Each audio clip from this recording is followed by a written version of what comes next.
Bill Eckelberger, President of the Kiwanis Club of Blue Ridge. On behalf of the Kiwanis Club, I would like to welcome you to the 26th Annual Fannin County Community Service Conference, Human Trafficking, Stolen in the Blink of an Eye. Last year's conference was canceled altogether due to the pandemic, but we are pleased to bring the conference to you this year as a TV program. And we would like to thank ETC3 TV for giving us this opportunity. We would also like to thank this year's organizing sponsors, Kiwanis Club of Blue Ridge Community Theater, Fannin County Family Connection, Georgia Mountains Health, Mineral Springs Center, and the North Georgia Mountain Crisis Network. Today you will hear from 4 human trafficking experts. We appreciate these organizations for being here today. End Slavery, Georgia, the Commercial Sexual Exploitation of Children Response Team of the Children's Advocacy Centers of Georgia, Rescuing Hope, and the Street Grace. They will speak individually and then participate in a panel discussion. Also, a student essay contest is part of this year's conference. This year's winners will read their essays to you later in the program. So let us begin. We are honored to welcome the First Lady of Georgia, Marty Kemp, to today's conference. She is a small business owner, community volunteer, wife, and mother of 3 daughters. As Georgia's First Lady, Mrs. Kemp has made it her mission to combat human trafficking. And she serves as co-chair of the Grace Commission, the Georgians for Refuge, Action, Compassion, and Education Commission. It was created to combat the threat of human trafficking in the state of Georgia, seek justice for victims, and hold traffickers accountable.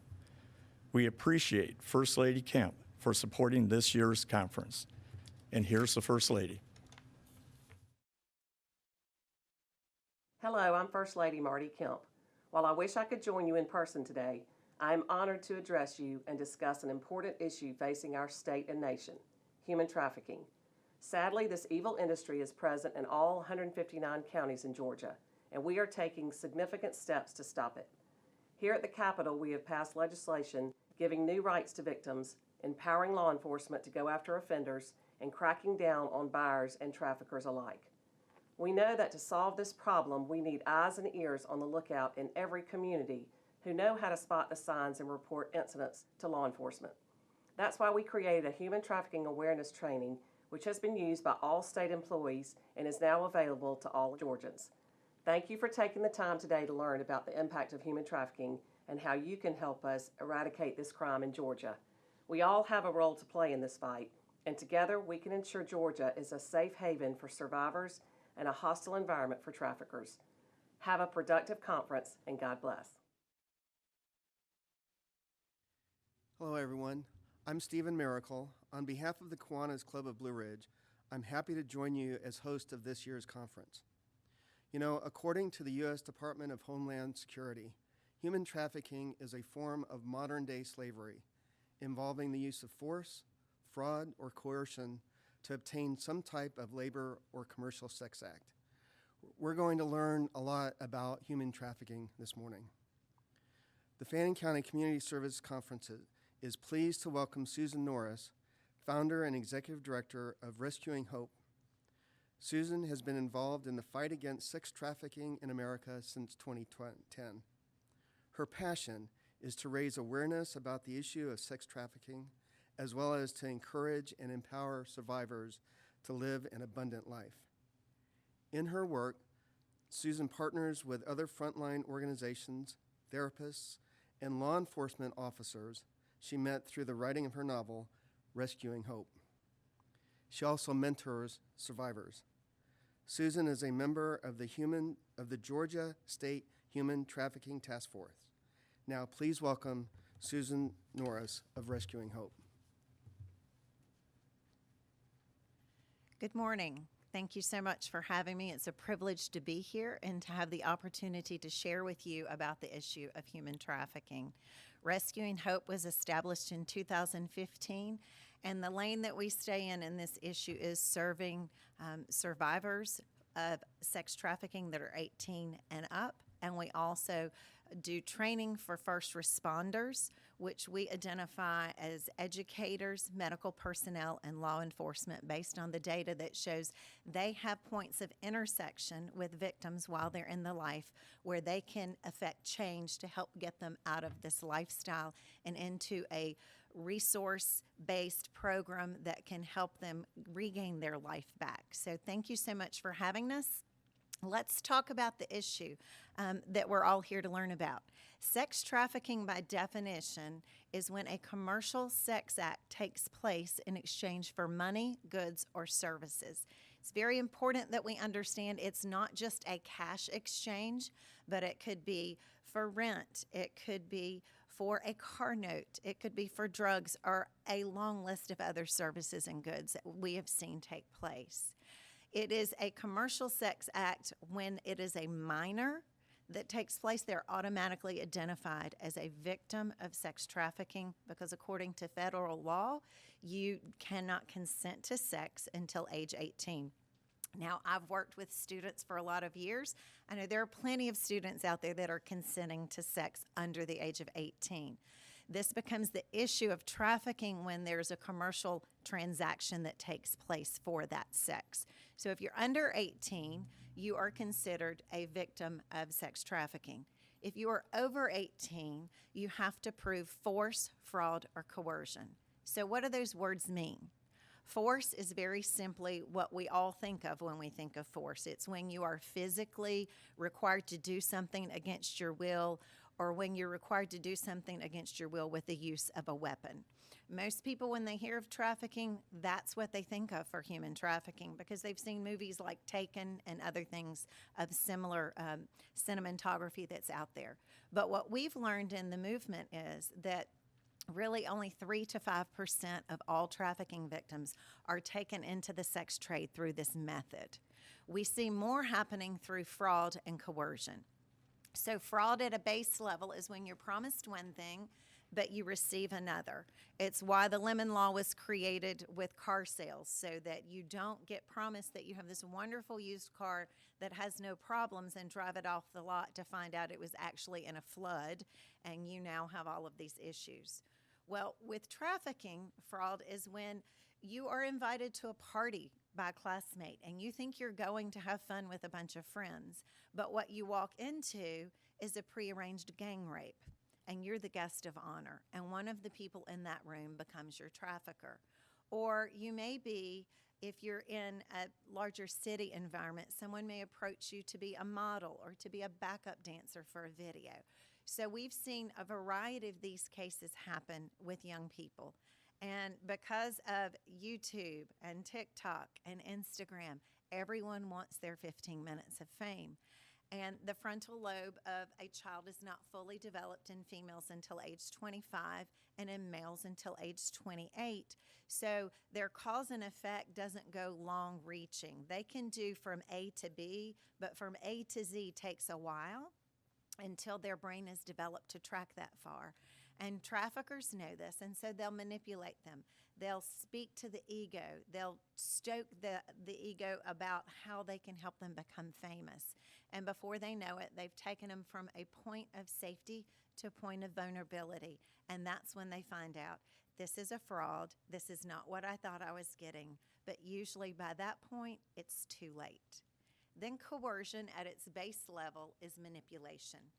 And a lot of us think of manipulation where we think of the big hulky person that's going to threaten to beat you up. You're going to do this or else. And that is true. We do see coercion that happens where a trafficking victim may be threatened to have themselves harmed. They may be threatened that a family member will be harmed. One 15-year-old boy was living at home and he was attending school. But his trafficker told him, you will come when I text you, or else I'm going to take your dad and I'm going to murder him in front of you, and it will be your fault. So the action that the dad was seeing take place was his son was being belligerent, his son was withdrawing, his son was skipping school. And his son would just get up and leave the house, even when they were getting ready to sit down for family dinner. So one day this happened and he left and the father had it. So he reached out to law enforcement because he had been truant at school. He was running away from home. Dad needed some help. But what he learned was that his son was being trafficked. What he thought was belligerent, disrespectful behavior from this 15-year-old boy was actually an act of love, trying to protect his father. So that's an example of fraud that has taken place right here in Metro Atlanta. And before you get comfortable thinking, well, we're really far removed from the city, that's a city issue. Yes, it happens in the city, but there's not a zip code in the state of Georgia or even in the United States where we've not heard of trafficking taking place, because it's a transient issue. Traffickers will move people from one state to another, avoiding law enforcement or going wherever the demand is most popular. So it's important that we recognize this impacts all of us. Another form of coercion is the manipulation with the heart, where they tug on your heartstrings. And if you've ever been around a 2 or 3-year-old that wanted a cookie for breakfast instead of whatever mom or dad were cooking, you've experienced this. You get the puppy dog eyes, you get the pouty lip, you get the please. And in our house, if mom was away, my daughter could manipulate my husband for that cookie sometimes, where mom might have been a little more stern. Well, the way we see this with trafficking is what's referred to as the Romeo pimp. He is a trafficker that is professing love, professing devotion, and will invest a large amount of time in trying to cultivate that relationship. They are very familiar with Maslow's theory of need, which educators learn, nurses learn, some parents learn, to understand the development of a child and how you look at the psychological needs, the psychosocial needs, the physical, tangible needs, and that's how you meet those to develop proper self-esteem and well-being in a child. Well, a trafficker will use that to create a wedge and to become that source for that individual. So they'll invest. They'll be someone who is in love with you. They want to spend time with you. All the while, they are creating wedges with your other existing relationships, trying to pull you away. Some traffickers will even say, I know your parents make you turn your phone in at night, but then we don't get to talk to each other. So here, I bought you this cell phone so we can continue to talk. They don't need to know about this. And they'll begin drawing them in slowly. And then they'll have a crisis situation where they need some assistance. They may need a car repair so that they can get that car and continue to come and see you. And if they don't get that car repair, then they can't come see you. And that would be hard because I love you so much. When in reality, they're creating a need and presenting the only option is for this victim to comply.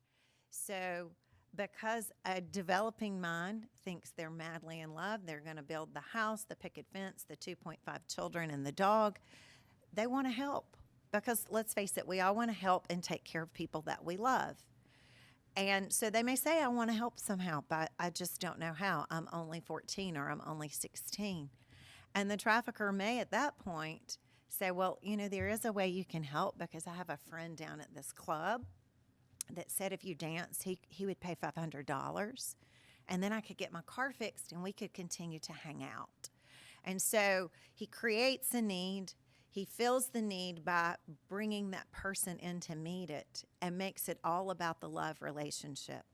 Once that victim is on that stage stripping, even ever so uncomfortably, photos are being made, a video is being shot so that when she comes down from that stage declaring she would never do that again, that's when you see the true colors of the individual you've been dealing with, and the video is shown to you, and the photos are shown to you, and they become the manipulation to continue to make you comply with the demands, because there's the threat of this will go on YouTube, this will go on Instagram. We've also seen this happen with female traffickers, and it's important that people understand the reason this issue is so hard to track down is that traffickers look just like you and me. Victims look just like you and me. Purchasers, guess what? Look just like you and me. It's called the crime hidden in plain sight for a reason.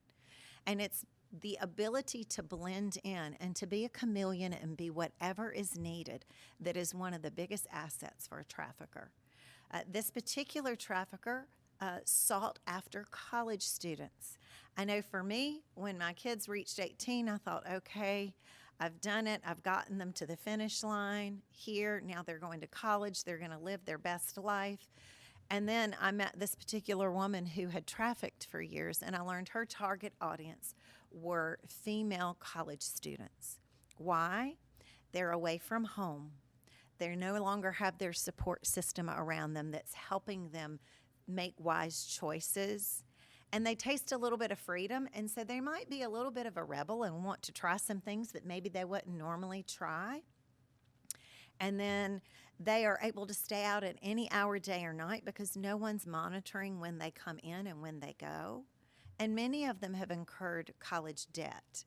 So they are working jobs, trying to pay for their expenses, trying to pay their college debt, all the while trying to study and get their degree.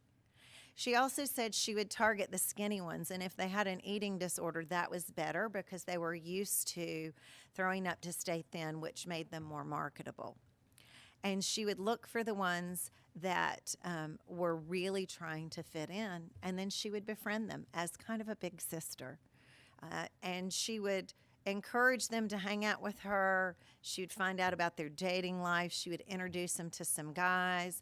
They may end up doing the hookup, and then she'd say, you know, you can make money doing this. And she would offer them a partnership. I'll take 60%, you get 40%, because I'm booking all the dates, finding the location, doing the work. All you have to do is show up and do the deed. That again would happen for 1 or 2 dates, as she referred to them, but then she had video, she had photographs, and she would change the games. It was now 100% for her, 0% for the victim. And if a college student said, I'm not doing that, I don't have to listen to you, you're not the boss of me, I'm an adult now, she would threaten to paper the campus with the photos and to upload the videos. And she only had to do it once on a campus before the other girls that were working for her realized that she meant business with what she was doing. So as a result, there would be compliance with everyone else. So we need to recognize that there are a lot of people that come and go in our lives that may be wrapped up in this issue that we don't even know about. So how do you handle it? What do you do? How do you protect your children? How do you make sure that people in your business aren't participating in this? Because let's face it, it could come against you and your company if this is going on. The first thing is to educate yourself. Find out what the indicators are. On our website, rescuinghope.com, under our Learn tab, we have a list of indicators that you can look at. Now, these indicators are something that a teacher looks at and says, well, this could be this student who's addicted to drugs, or this indicator could be this child that's growing up in an abusive home. And that's true. These indicators are very common. But when you start to see multiples showing up, we call it stacking. At that point, you very likely have a trafficking victim. So then you need to engage in safety protocols and assisting this individual. So if you are a person who is interacting with young people and you have concerns, you can call the Georgia hotline, which is 1-866 END-HT for human trafficking, GA for Georgia. And I encourage you to program that in your phone so that you can call. It doesn't matter if it's labor trafficking, if it's minor trafficking, if it's adult trafficking, if it's international trafficking. You'll be coached through the prompts when you call that number that will help you get to the source that can best serve that victim. You don't have to be 100% certain. It is a hotline number to help you navigate to see if this person needs assistance. It's more important to make the phone call and to have someone look into it and to be incorrect than to let a victim continue to be raped and pillaged 10 to 30 times a night because you failed to make a phone call. So we encourage you to do that. Something else you can do is to put the national hotline number in your cell phone. It's run by Polaris Project in Washington, D.C., and that number is 1-888-373-7888. And you can also, when you save that in your phone, which I strongly encourage you to do so, scroll down to the bottom of your contact where it says notes and type in the word text, T-E-X-T, and then 233733. What that does is it gives you the ability to send a text message to Polaris if you find yourself in a situation that would make you unsafe to be on the phone calling out details, or if it would put someone in harm's way, because a trafficker is never far from a victim. They have eyes on them.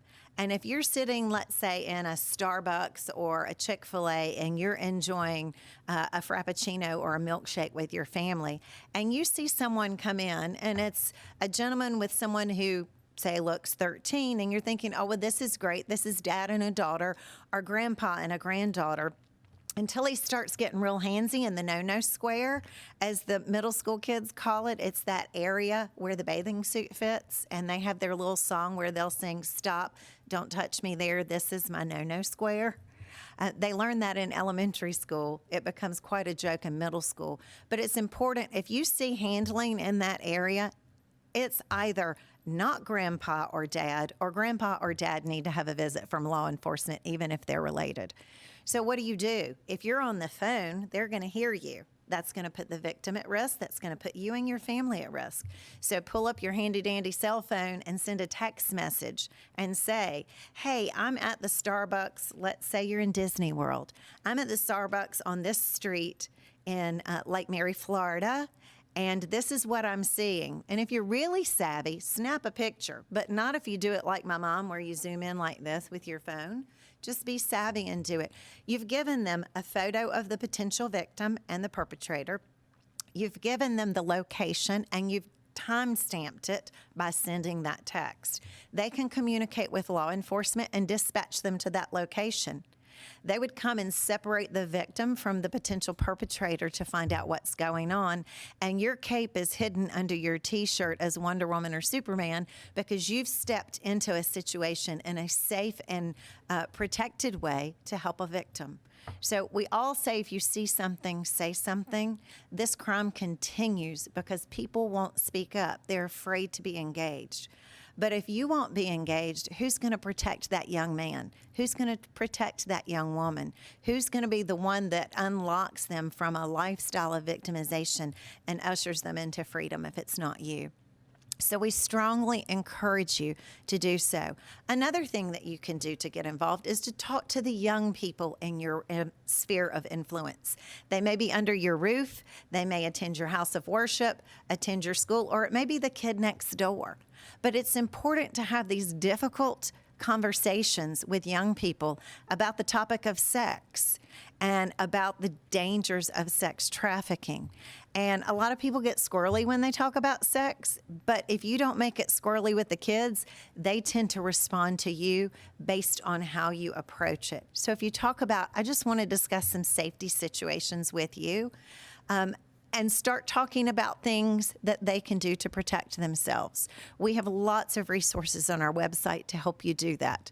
We do implore that you do not talk about stranger danger, because the vast majority of perpetrators of sexual crimes are known by their victims. Now, known, not necessarily face-to-face in this day and age, because we're seeing the greatest influx of recruiting and luring taking place online and on social media apps.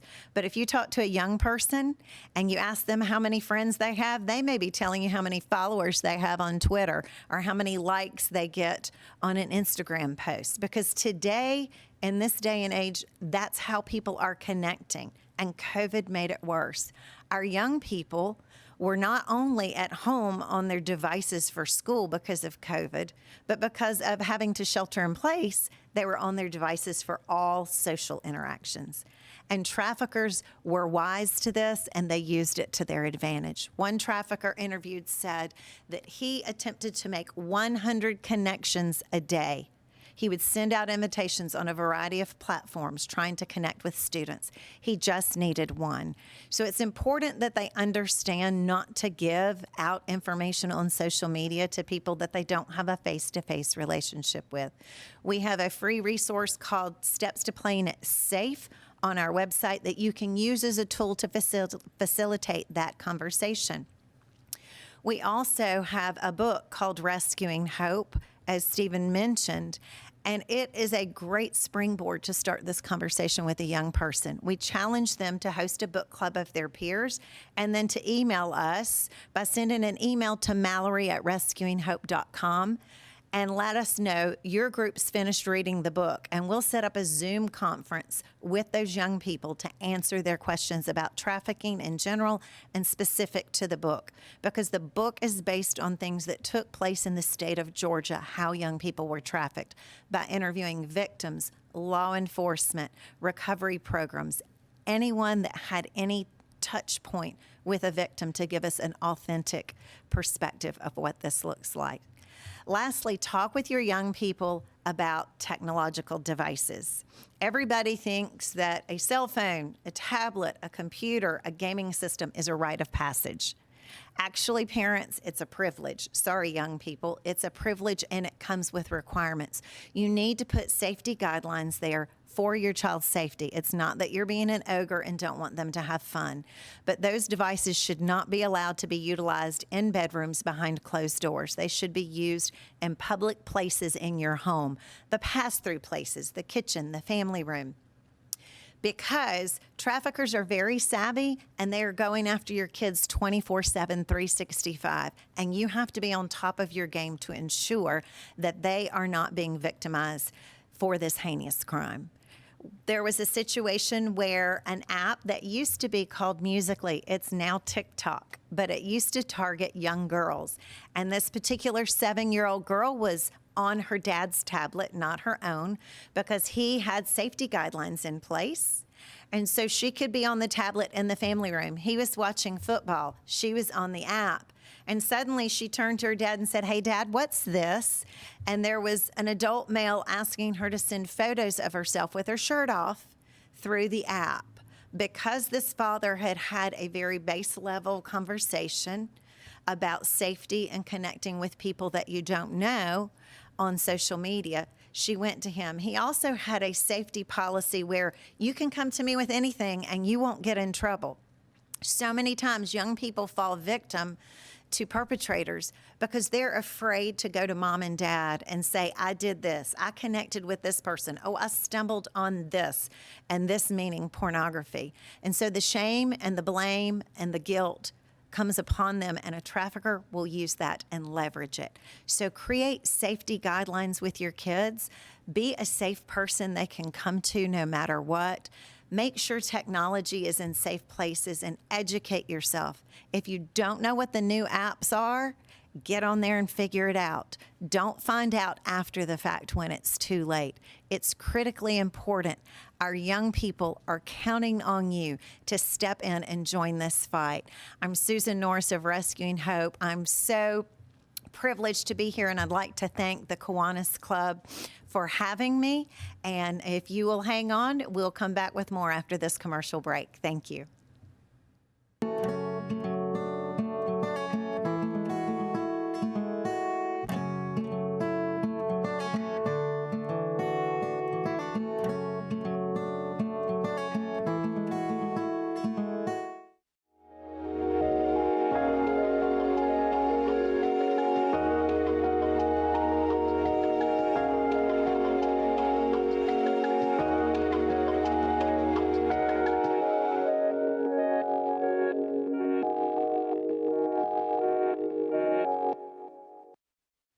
Welcome back, everyone, to the Fannin County Community Services Conference, Human Trafficking, Stolen in the Blink of the Eye.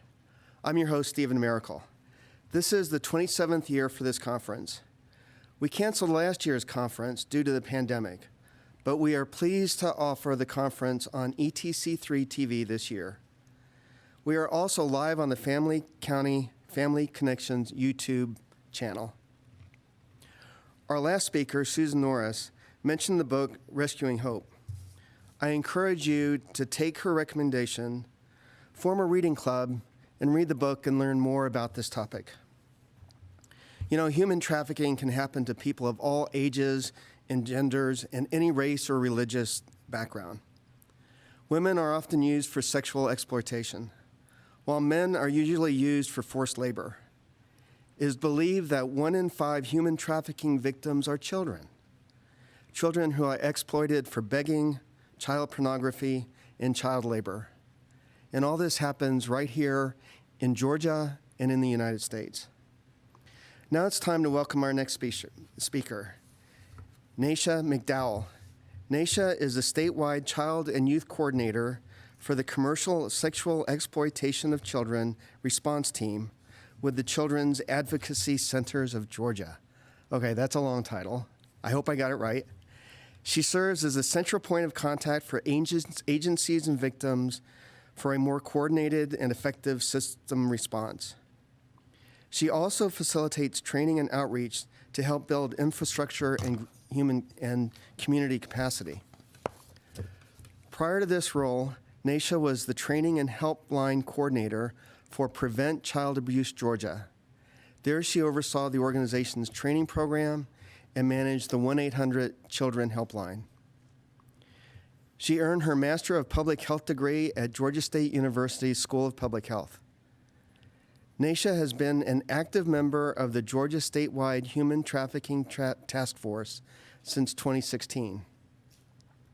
Her contributions to the task force include serving as editor of Georgia's Child Sexual Abuse and Exploitation Technical Assistance Resource Guide and chairing the Keep at Risk Youth Safe work group. She is also an active member of the Georgia Coalition to Combat Human Trafficking Victim Services Work Group. Let's welcome Naisha McDowell.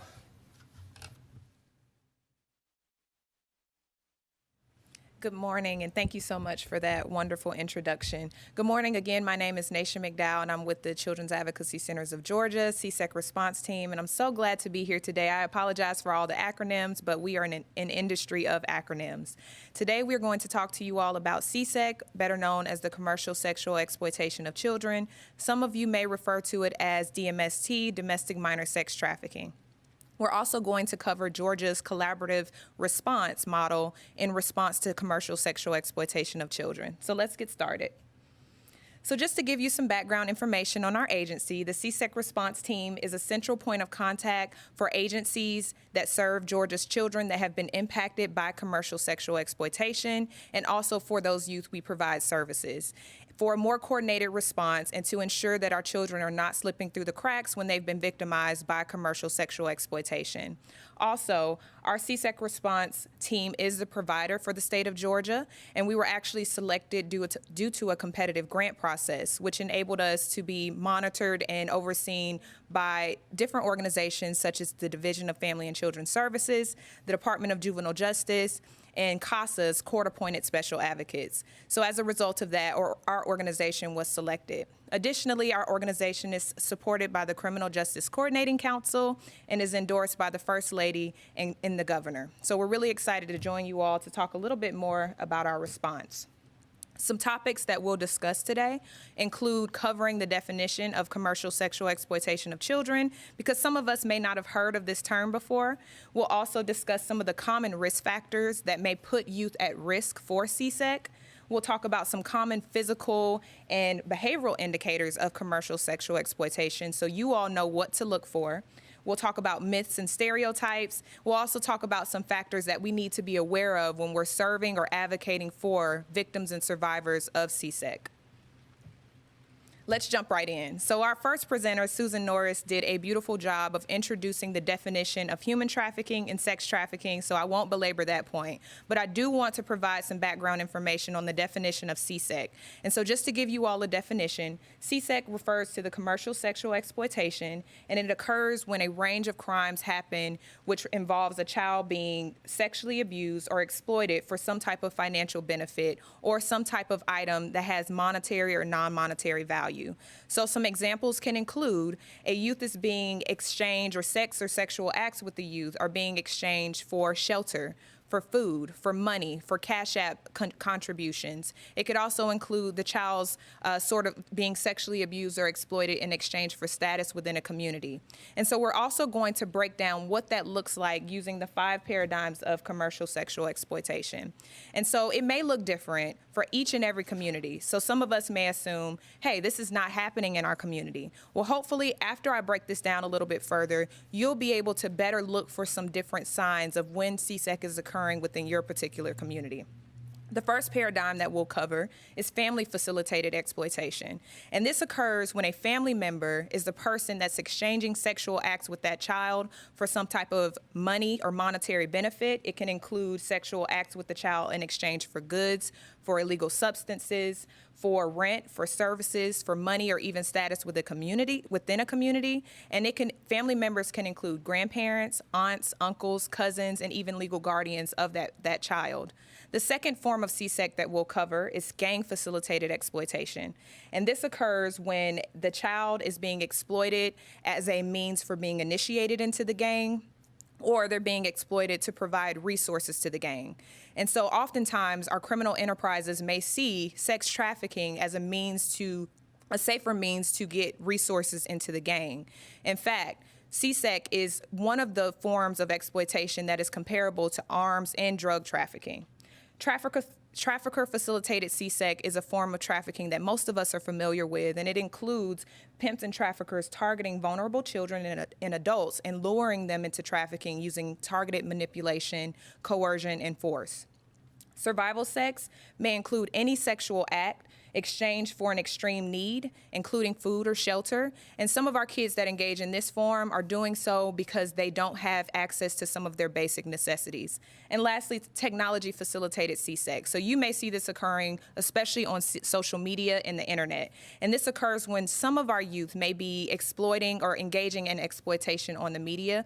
We try to avoid using the term self-exploitation because we don't want to suggest that a child is complicit in their own exploitation. So we just avoid that term. However, we do want to be on the lookout for technology-facilitated CSEC. As Susan described earlier, technology is on the rise. Social media apps change each and every day, so we just need to be careful and just provide that oversight for our young people. So some risk factors. We'll just go over a few for now, but we want to note that a victim of commercial sexual exploitation can be any age, any gender, and of any social status or any background. Really what they all have in common is their vulnerability. So we just want you to keep that in mind. Simply being a young person is a risk factor for CSEC. Low self-worth is another risk factor. Unmonitored or unrestricted access to the internet is another that we should pay attention to. A history of childhood sexual abuse. So 70 to 90% of CSEC victims and survivors have a prior history of some form of sexual abuse. Also, our LGBTQ plus youth are 7 times more likely to be impacted by commercial sexual exploitation. Our youth with a history of involvement in the foster care system are also at risk. And in many situations, a trafficker will target a youth intentionally, understanding that they may have some vulnerabilities that youth who are in the care of their legal guardians may not necessarily have. Some red flags that you should be on the lookout for, and this is not an exhaustive list, include tattoos that a child is reluctant to explain, high numbers of suspected sexual partners. There may be some injuries or signs of physical abuse that are being hidden by clothing. Additionally, having goods or services that they cannot afford or pay for is another risk factor or red flag. However, we do want to add that these red flags do not have to be present. Oftentimes, CSEC will hide under the guise of secrecy, so we want to make sure that we're checking in with our young people on a consistent basis as well. Some common myths. We'll bust one myth today, and that one myth is that human trafficking doesn't happen here in the United States. And I just want to let you all know that it's occurring in every city, every town, every small town, and every suburb across the country. And when we understand the dynamics and the paradigms of CSEC, we understand what to look for. So remember when we talked about the 5 paradigms a little bit earlier, let's keep those in mind as we go about our daily duties so that we know what to look for, because I can guarantee you that it is happening in your community, and we can only stop it if we're recognizing it. So Did you all know that the average age of entry for commercial sexual exploitation is 12 to 14? So when we think about that average age, what should we keep in mind as we're working and serving young people? The first being that a foundational understanding of adolescent development is essential. Secondly, CSEC is a type of complex trauma and will manifest differently for each child. And thirdly, mental health and drug addiction challenges make it more difficult for a child to exit CSEC, and it also puts them at greater risk for CSEC.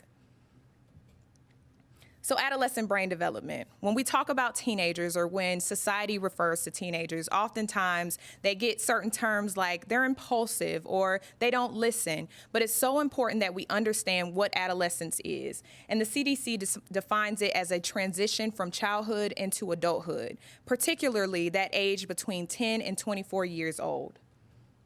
So just some information about adolescence. Adolescence is marked by significant brain development comparable to that of early childhood. So what does that mean? Adolescent brains have an abundance of gray matter, which controls our thought, perception, and our bodily functions, and an undersupply of white matter, which helps information flow efficiently from one part of the brain to the other part of the brain. So what does that mean for our young people? Some characteristics that they may exude may include emotions inform their decisions. We're all familiar with that, right? They may be impulsive, and they may be reward or pleasure seeking. So it's all about the brain development, folks. Secondly, the reward center of the brain, the striatum, is hyper-responsive to feedback. So some characteristics may include oriented towards risky behaviors, quick learners, which is a positive because we can certainly capitalize on that part. Pleasure and perceived rewards outweigh risk. So while you're looking at the risk factors of a certain decision, an adolescent may only be looking at the rewards or perceived pleasures. Lastly, the adolescent brain experiences heightened arousal in the brain region that's sensitive to feedback and social acceptance. And so what does that look like, especially in the age of social media? Sensitive to emotional cues such as facial expressions. Have you ever looked at a young person and they just flipped out on you and you were trying to figure out what did I do wrong? So there's a brain and developmental reason for that. Also, they learn more when they're with friends and peers. And this is great news because it provides evidence around why peer education programs are so important. So now that we understand the adolescent brain, let's talk about what happens when a child is exposed to commercial sexual exploitation, and that's complex trauma. Complex trauma is described as multiple severe traumatic events and the long-term impact of that exposure. Complex trauma can impact the brain, behavior, emotional responses. So let's think about this. We have a developing adolescent. They're being impacted by complex trauma. It can sometimes be a recipe for disaster when you don't have social support in place to support that young person. So complex trauma can look like this for a victim of child sex trafficking. This child is being raped on a daily basis. They're also experiencing physical assault at the hands of their trafficker or buyers, and then they're also experiencing emotional abuse. And we're not even referring to the possible trauma that they experienced along their childhood. So keep these things in mind when we think about why some of our survivors may be reluctant to receive services. There are also psychological and emotional impacts of commercial sexual exploitation. So we have our adolescent brain development, then we have our complex trauma. So what are the results of that when they're combined? We have some common disorders listed here. They include paranoia, explosive outbursts, hypersexualization, PTSD, depression, and some anxiety disorders as well. We like to show the human trafficking power and control wheel because oftentimes we receive questions about why a child will not tell, run away, or leave their exploitive situation.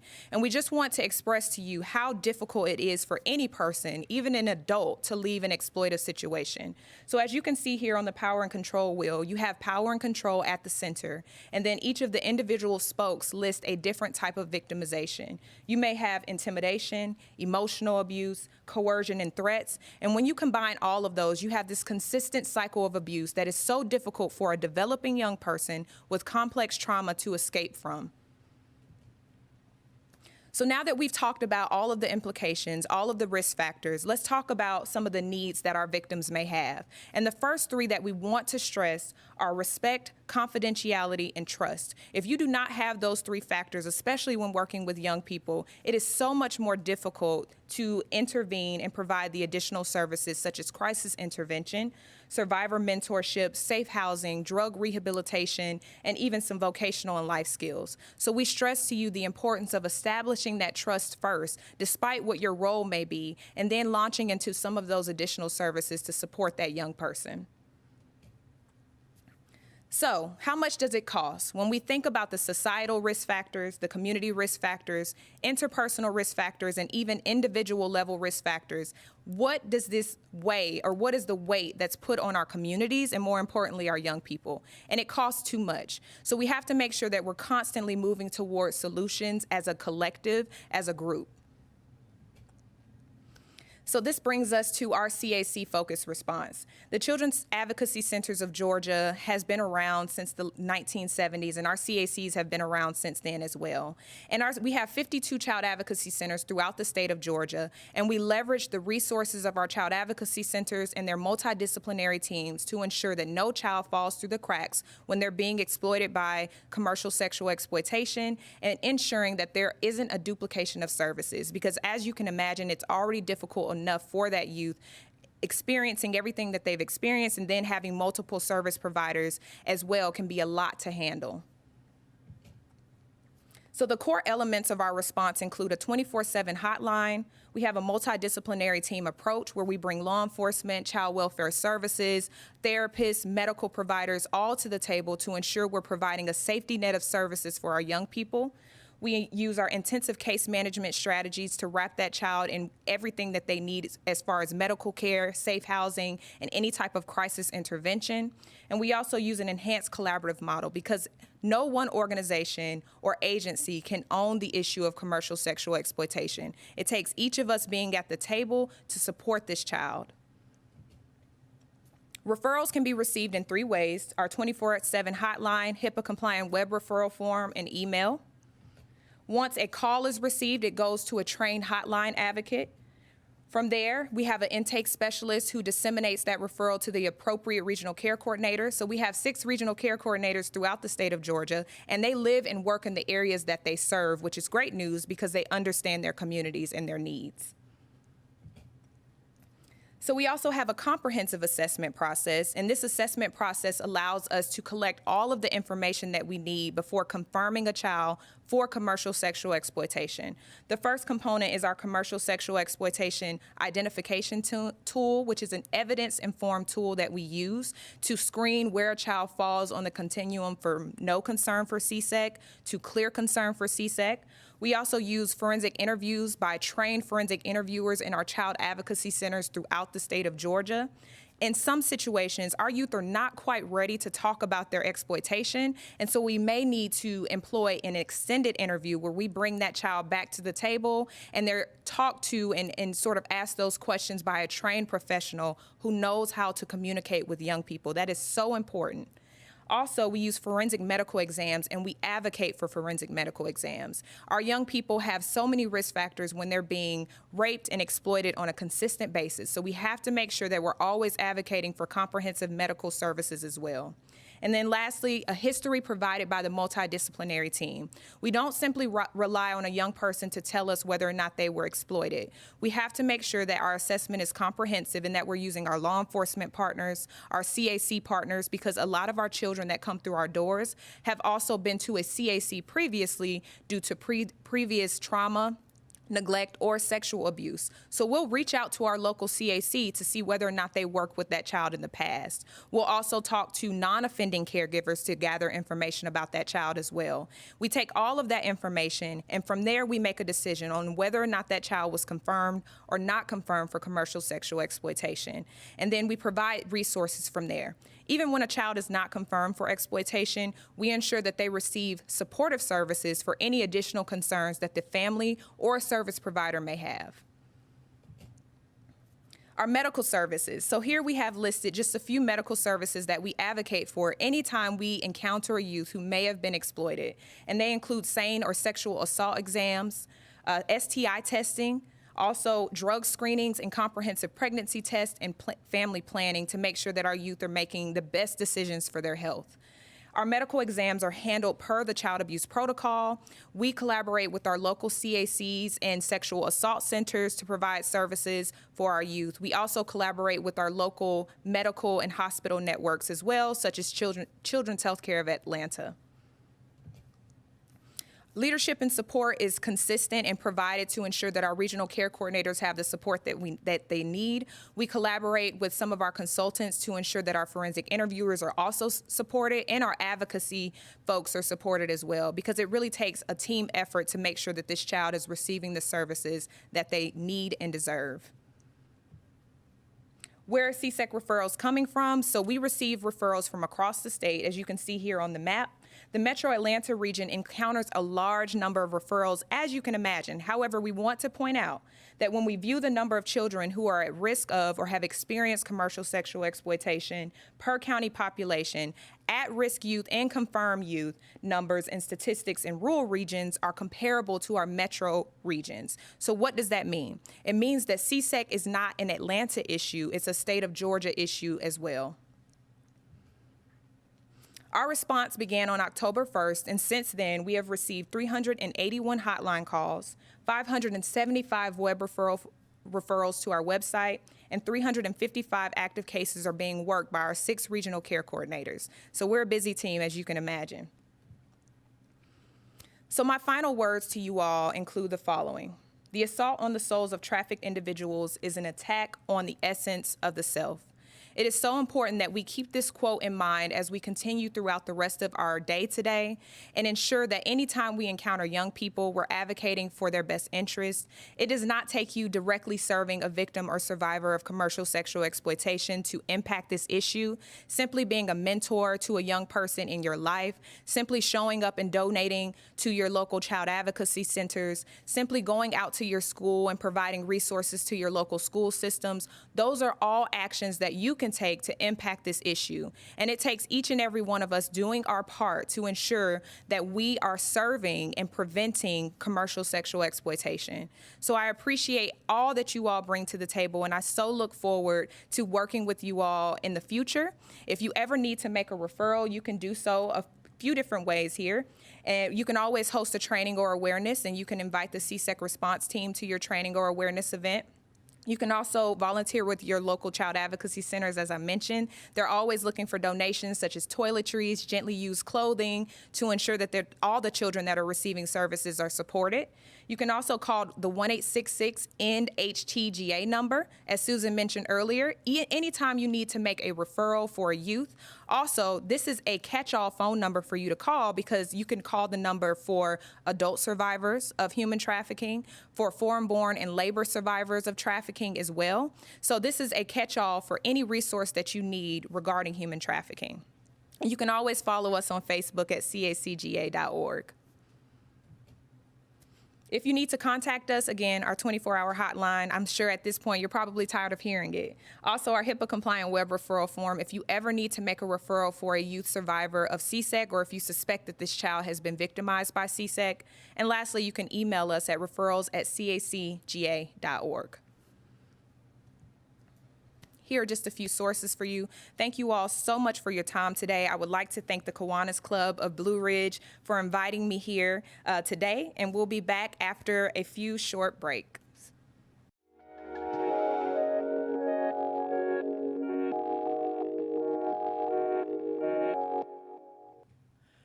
Welcome back, everyone, to the Fannin County Community Services Conference, Human Trafficking, Stolen in the Blink of an Eye.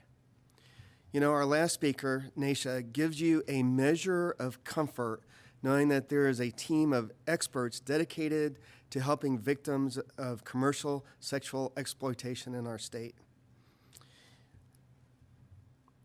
As we go through the conference later, we'll share with you information from a student essay contest, which was a part of this year's conference. The essay winners will be able to read their essays to you in a later segment. You know, Atlanta was named by the FBI as one of 14 U.S. cities with the highest rate of children used in prostitution. In fact, the state of Georgia is in the top 5 states in this country for human trafficking. In Georgia alone, 12,400 men purchase sex with young women in any given month. It's an issue in our state. Let's learn more about this topic from Debbie Crumley of End Slavery Georgia. Debbie is a founding member of End Slavery Georgia and currently serves as the organization's executive director. She has a 28-year career as a registered nurse and has served for 24 years as co-pastor for a non-denominational church. Debbie's passion is to see people's lives changed for the better, and that fueled her dream of creating an organization that works specifically to advocate and educate the public on the plight of sex trafficking that is all around us. Because knowledge is power. Debbie's dream continued to grow, and now the organization works directly with survivors of sex trafficking. In addition to serving clients in Georgia, End Slavery Georgia serves clients from all over the United States, and some who have been trafficked internationally. In March of 2018, End Slavery Georgia opened its first safe house for survivors. Let's welcome Debbie Crumley of End Slavery Georgia.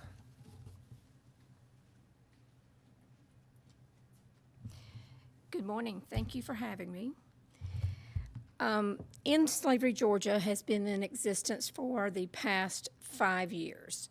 Our organization actually had a young lady just literally dropped into our parking lot, a human trafficking victim, a sex trafficking victim. And that was the catalyst for our particular organization to decide, now's the time that we need to do something. I'm from Rome, Georgia. Rome is a fantastic medical community. We have tremendous physicians and medical personnel, counseling, therapists. We have just about everything. And when we decided to try to get some help for this particular young lady, having never dealt with trafficking victims before that, we ran into so many walls because we were not equipped for it, and our community as a whole was not prepared to deal with that.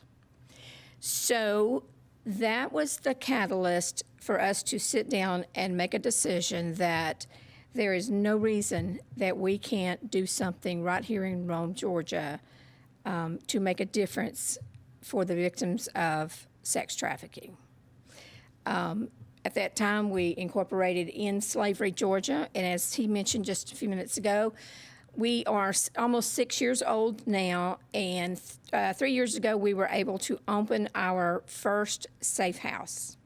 Coming out of the gate, we did a lot of advocacy, a lot of teaching, a lot of training. We do that with many organizations, civic organizations, college campuses, church groups, businesses. We just recently did training with a doula's organization. Anywhere, everywhere, they will allow us to talk about sex trafficking. One of the biggest obstacles we have, and I think that was addressed with our previous two speakers as well, is that we are facing every day a scenario where people feel like sex trafficking is a third world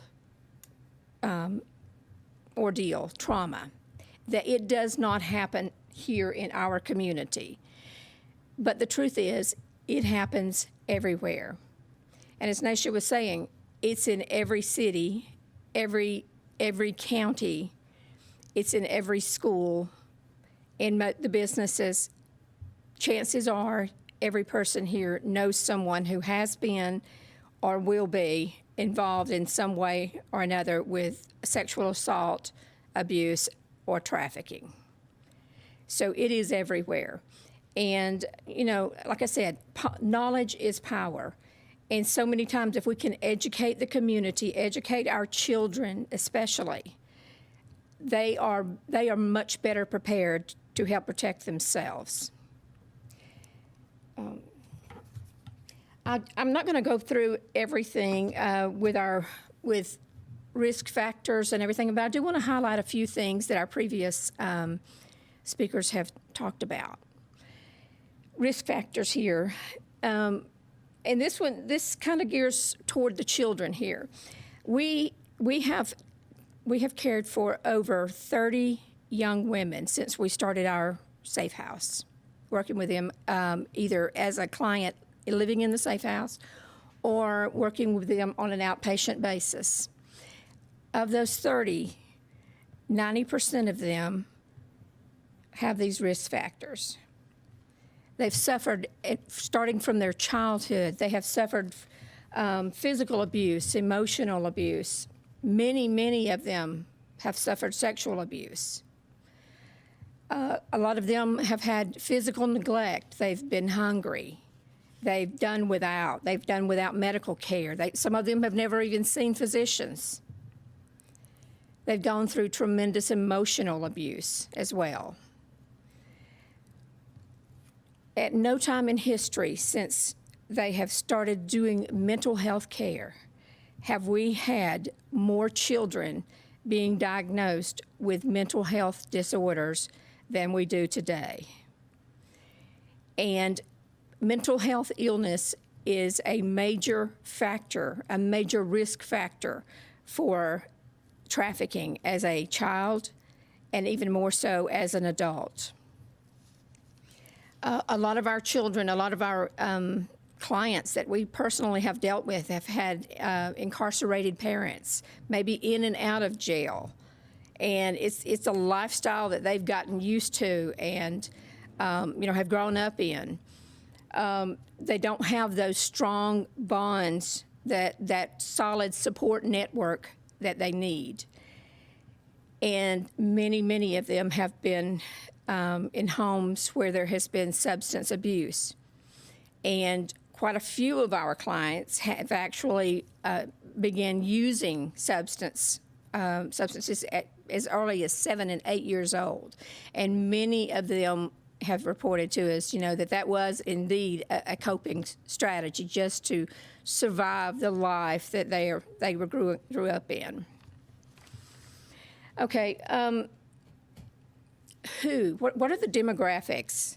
What do traffickers look like? Where do they come from?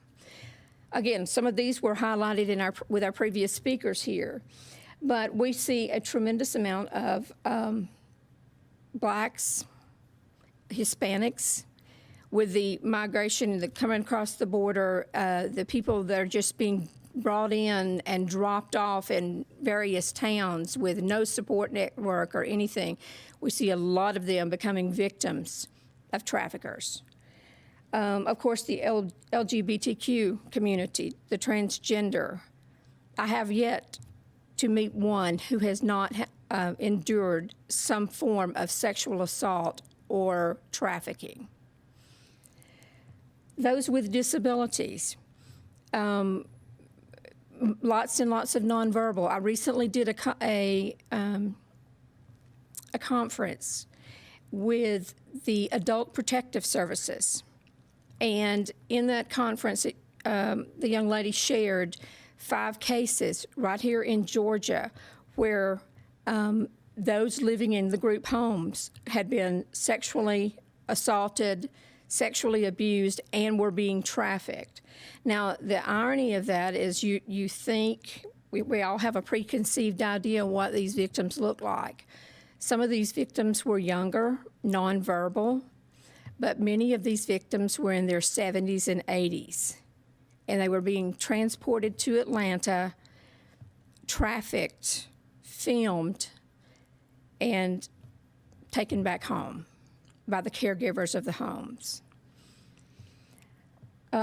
We've talked about immigrants. We have like no time in history do we have so many immigrants coming in, and many of them without support networks here, without relatives, without protection, and they are being left to fend for themselves once they get here. Unstable households. She mentioned earlier foster care. And I know even in our county, one of the issues that we have there with foster care children who are now transitioning into adulthood, becoming victims of sex trafficking, has been because they have aged out of foster care. And in everyone's mind, we kind of think that a situation like that, there has to be a plan for after that. But once they age out, many of them lose their housing, regardless of whether or not they've finished school, with no plans for the future. Let's see. We talked a little bit about mental health disorders. Now I want you to think about this. As I said, no time in history have children been diagnosed more with mental health illnesses than now. And when we talk about trafficking, in slavery, we work exclusively with adults 18 and above. Any calls we get regarding younger, we refer those immediately on to other organizations, law enforcement and DFACS. But if you take our population and look at it and realize that more children are going through all of this trauma already, this complex trauma, and then when we get to adulthood and there is no support network, it is absolutely compounded, making them even more vulnerable. But who can be a victim? Let me just back that up just for a second. Who can be a victim? Anybody. And as Nishan mentioned earlier, they look like you and me. And any person can be a victim. What do the traffickers look like? They look like you and me. Specifically thinking about the clients that we have dealt with, they have been friends, they have been family, moms and dads trafficking for toys, hunting trips. We have dealt with quite a few international, a lot of gang trafficking for drugs, money. There is nobody who is safe from the potential of becoming a victim. We talk to people about the rescuing, rebuilding, and restoring survivors of sex trafficking. And that word rescue, it's at first you think it's an all-encompassing word, and when a person's rescued, the immediate thought is that they are taken and their life is going to be wonderful. But the truth is, the word rescue, I have come to learn, means nothing more than the opportunity to offer hope to someone who no longer has hope. One of the most, as a nurse, as a parent, just a fellow human being, one of the most devastating things that I have had to witness with clients is to see an 18-year-old walk in to our organization or come into our safe house with a total flat affect and every ounce of hope for her future stolen from her. So when I talk about rescue or I hear that word, I immediately think, you know what? That's our job, is to instill some hope that they have a future here. Because the process of working with these clients after that, the rescue is just the tip of the iceberg. The magnitude of the services needed by these individuals is tremendous.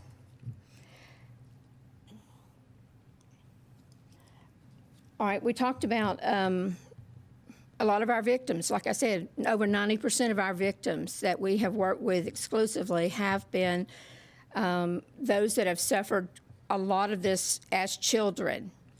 And looking at some of the things, just some of the things that have impacted, what does that impact look like? What does it look like when they get to be adults? Personal injury, majority of them have severe back problems, back injuries, have had fractures that have not been properly treated and have healed over.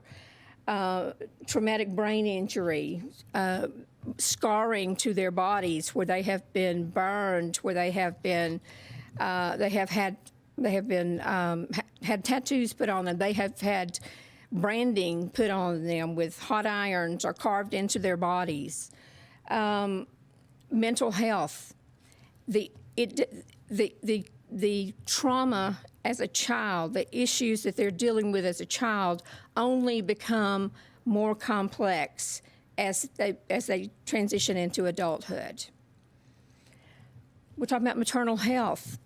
A lot of these clients have been so victimized, they are no longer able to have children. Some of them have had babies that have been taken from them by the traffickers. Some of them have lost them into the DFAC system, and some of them are dealing with the fact that they cannot connect with a person. They have issues having any kind of relationship. They deal with diseases, infectious diseases, STDs. Again, think of the numbers that we've talked about it with our previous two speakers. Some of these victims are dealing with this trauma anywhere from 10 to 30 times a night from people from all over. Pretty much all of them have got some type of infectious disease, chronic disease processes that have to be worked with. Risky behavior. Like I said, some of them come in with just flat affect and no hope of a future.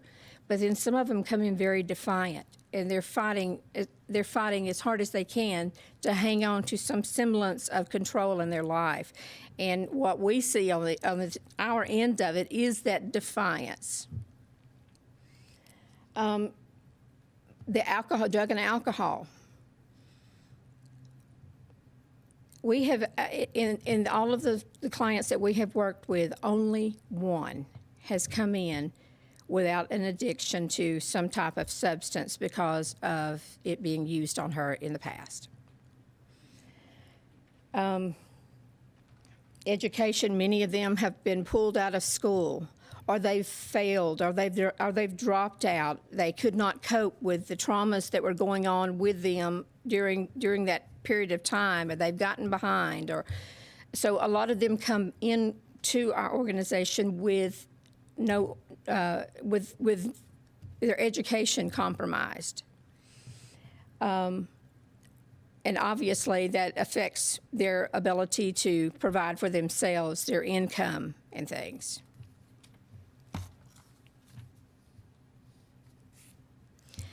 Let's talk a little bit about recovery. That's where I want to focus today because, as I said, we work now pretty much exclusive with young ladies to try to help rehabilitate and help them to rebuild a life of their own. What does recovery look like? Recovery requires a multidisciplinary approach to treatment and a collaboration with many resource agencies. One thing that is absolutely impossible is there is no Lone Ranger. To effectively take care of these clients and provide the services that they need to the quality and degree that they need, we have to have partnerships with people with expertise in those areas. This recovery process, it requires a thorough, holistic assessment of client needs. Not every client's need is the same. The basics may be, but not all of them are the same. One of the most common and the most frustrating challenges that we face as organizations is the lack of understanding regarding human trafficking and specifically sex trafficking among other service providers, law enforcement, health care, and resource agencies, even victims themselves. I recently was introduced to a potential victim who turned out to be a victim. And this client was brought into another organization for a brutal sexual assault. And when she was brought by the police officers, the young police officers, the description that was given when they dropped her off with this organization was, we have a prostitute that is injured. Young lady, 18, was so drugged she could barely walk, brutally sodomized. And the saddest part about it is the law enforcement had actually interviewed the perpetrator and they interviewed the trafficker before they brought her in. And that's where they had decided, they'd been informed that she was a prostitute. Now, the thing is, it goes back to lack of education, lack of knowledge. And when we talk about, we talk about training, training law enforcement, training health care, training any and everywhere they will let you do that, especially in the first responders, because this information is not getting down to the boots on the ground people. All right, in recovery and working with these clients, I'm going to give you a few things that I have personally have decided are critical. One is to establish a good working relationship with other agencies and other resources that you can work with consistently. You're going to see, your clients are going to go to a lot of the same organizations. You may have the same group of counselors. You may use the same organization that deals with the substance abuse. Build good working relationships with these organizations. Many of them are already educated on sex trafficking, on human trafficking. Some of them are not. And those, you want to educate them. But by building out these consistent groups that you can work with, it makes the care that we need to provide to our clients much, much smoother. One of the things that we have done in the past has been to make it a point to get MOUs, memorandums of understanding, with the agencies that we work, exclusively with. That eliminates a lot of confusion and miscommunication, and again, it provides a better quality of care for the clients that we're trying to assist. All of the clients that come in, especially our international clients, are going to need much, much help with navigating our U.S. systems. A lot of our Americans are going to need much help in navigating those systems.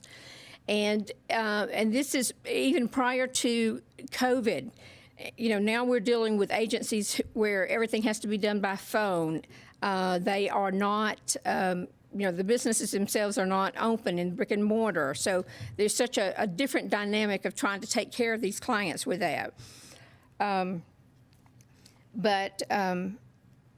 That helping them, advocating for them, and helping them navigate through this, that is going to start when the client comes in, and it's going to continue throughout the program and into their aftercare.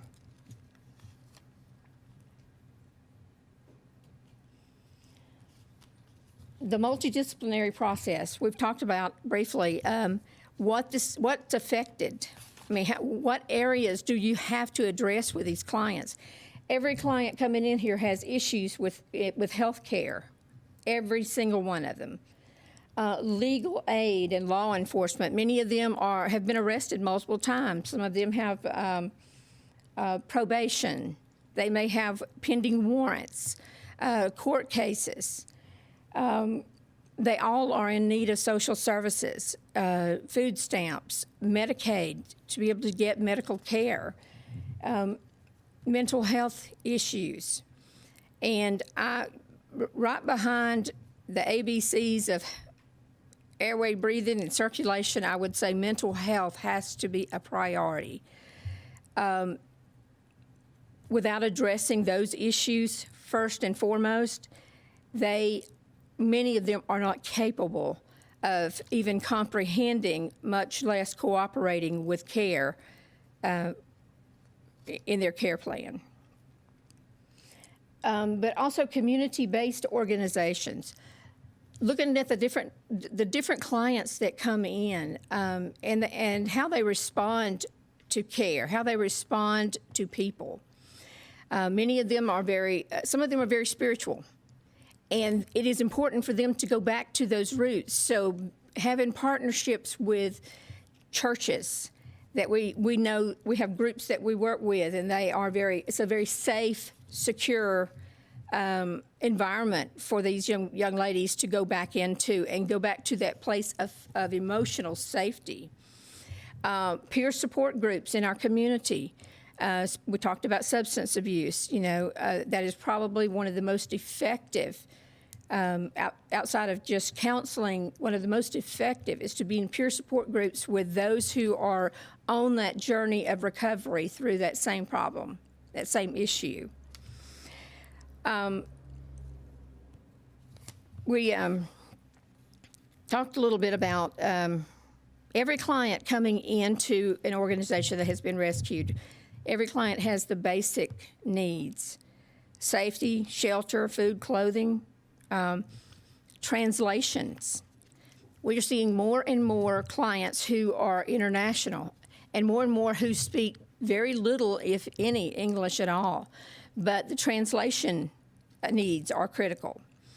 You have to focus on getting documentation, identification and documentation for them to just navigate through the services here in the United States.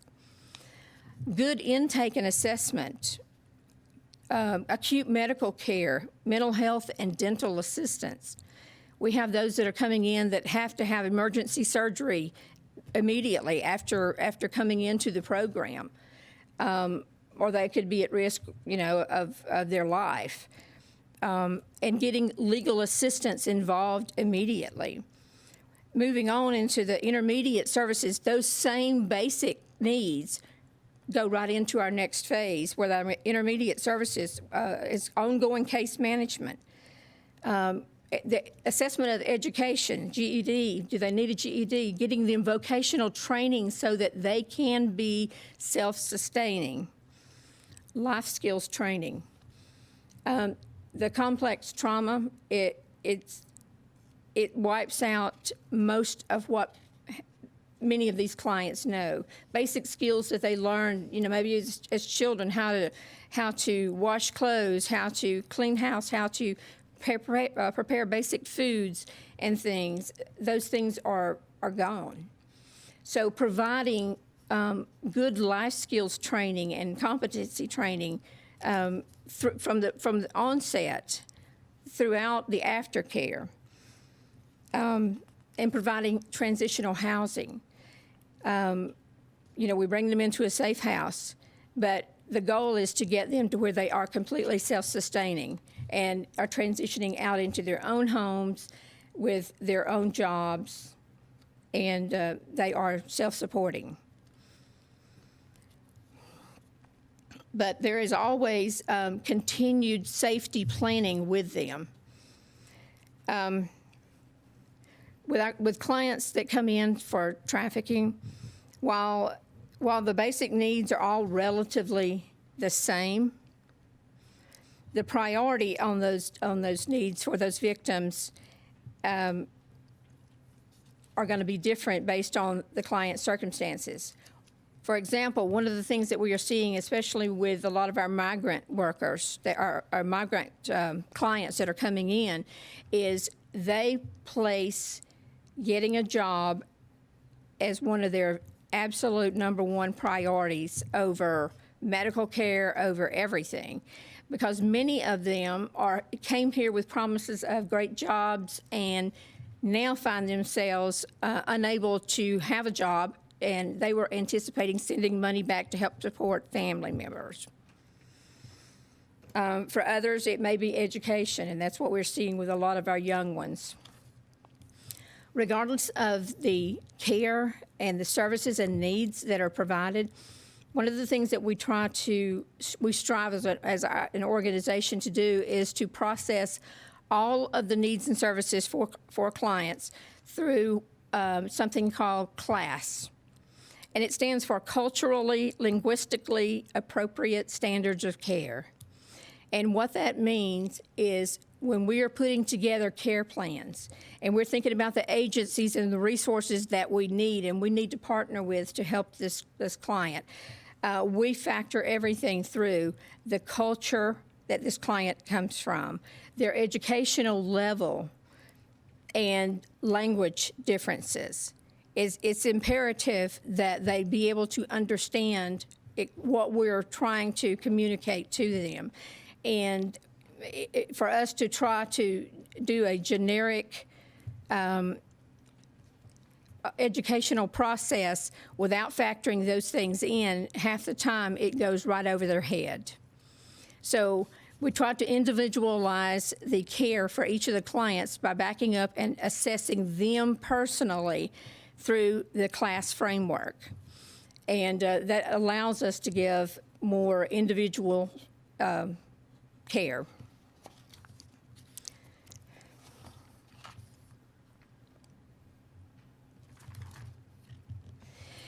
In summary, while the long and short-term needs of victims of trafficking remain pretty consistent, our assessment and our delivery of those services to the clients hasn't. Our population is ever-changing, and it's critical that we continue as providers to collaborate with other resource agencies to provide the most culturally appropriate services possible. All right, I would like to thank the Kiwanis Club of Blue Ridge for inviting me on behalf of End Slavery Georgia to be here today to speak with you. And we'll be back with more after this commercial break.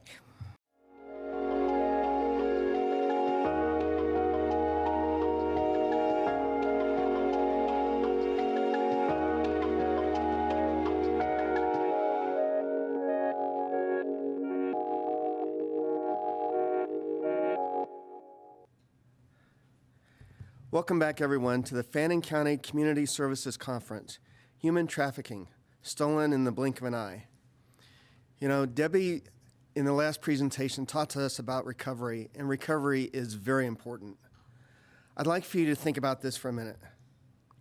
Victims don't choose to stay in prostitution.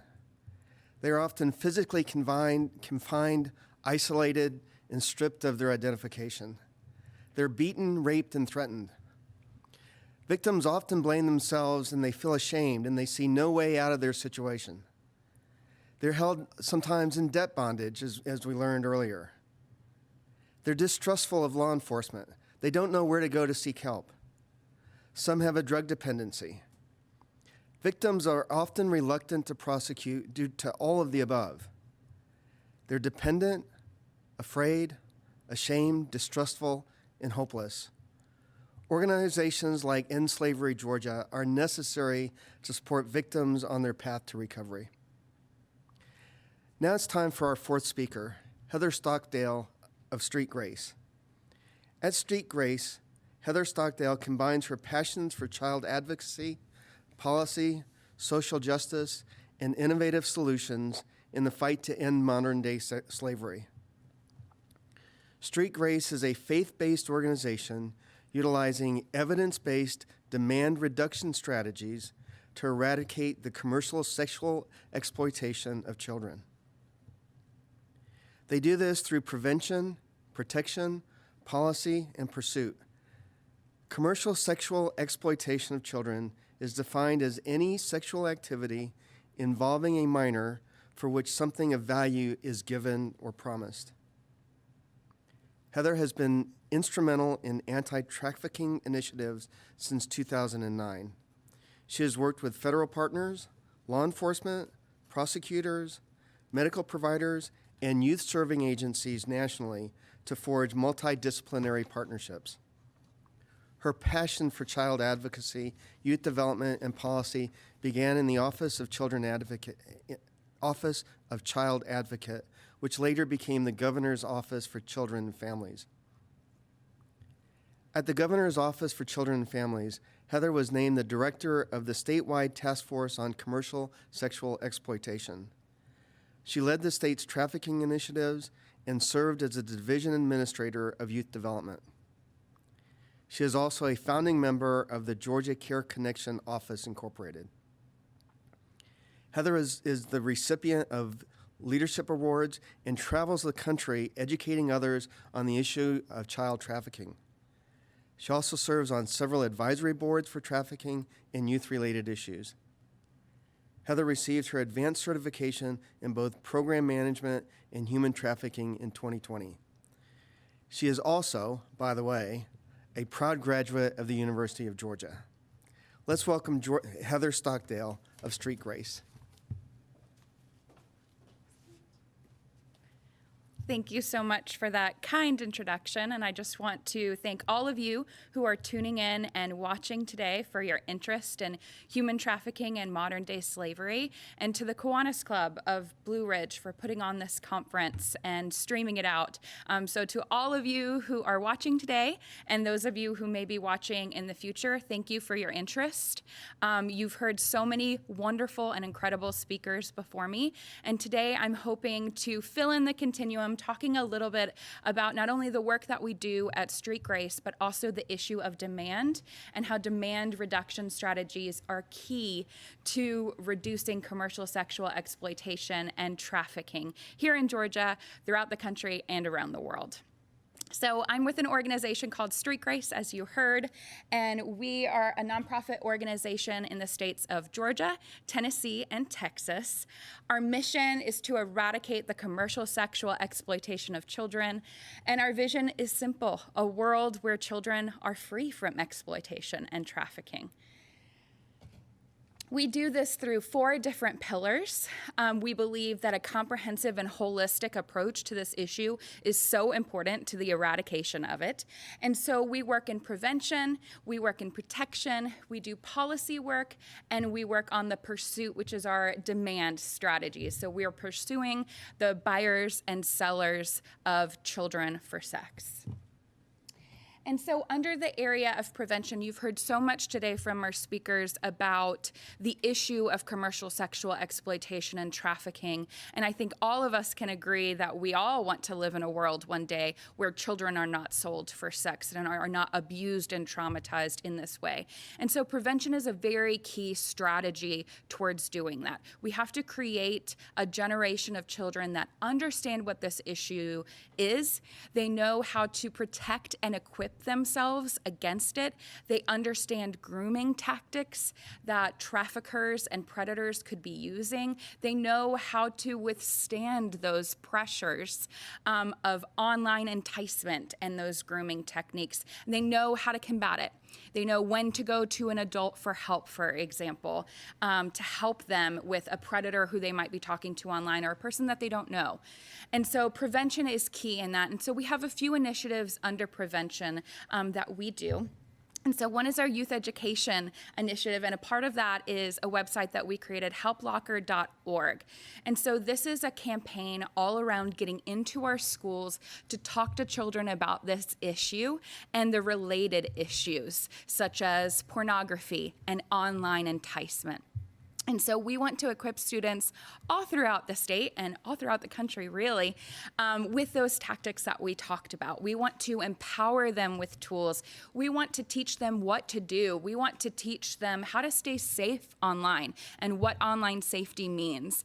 We want to teach them about posting things on the internet, why it's important not to send sexual images, teaching them that the internet is now your permanent record in these days. And even though you might think something pops up for a second and disappears, how that can continue and stay around for forever.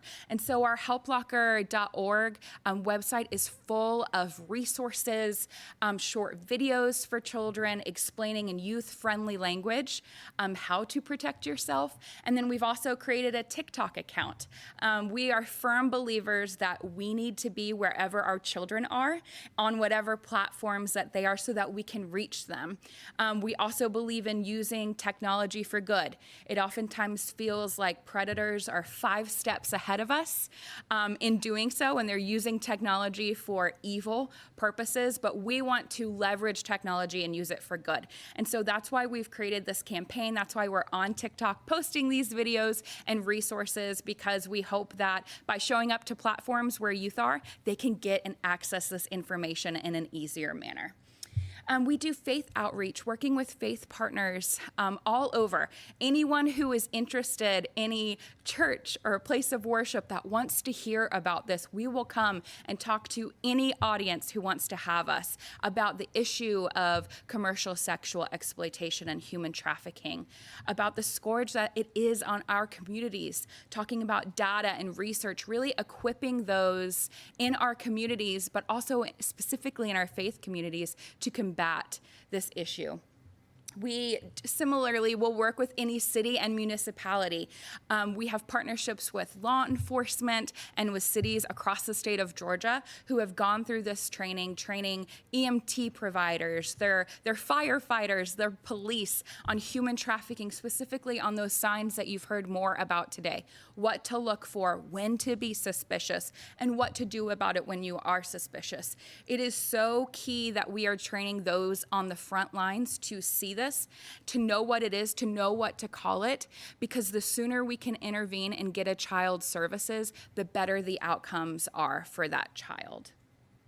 We also work with businesses because every sector has a role to play in fighting human trafficking.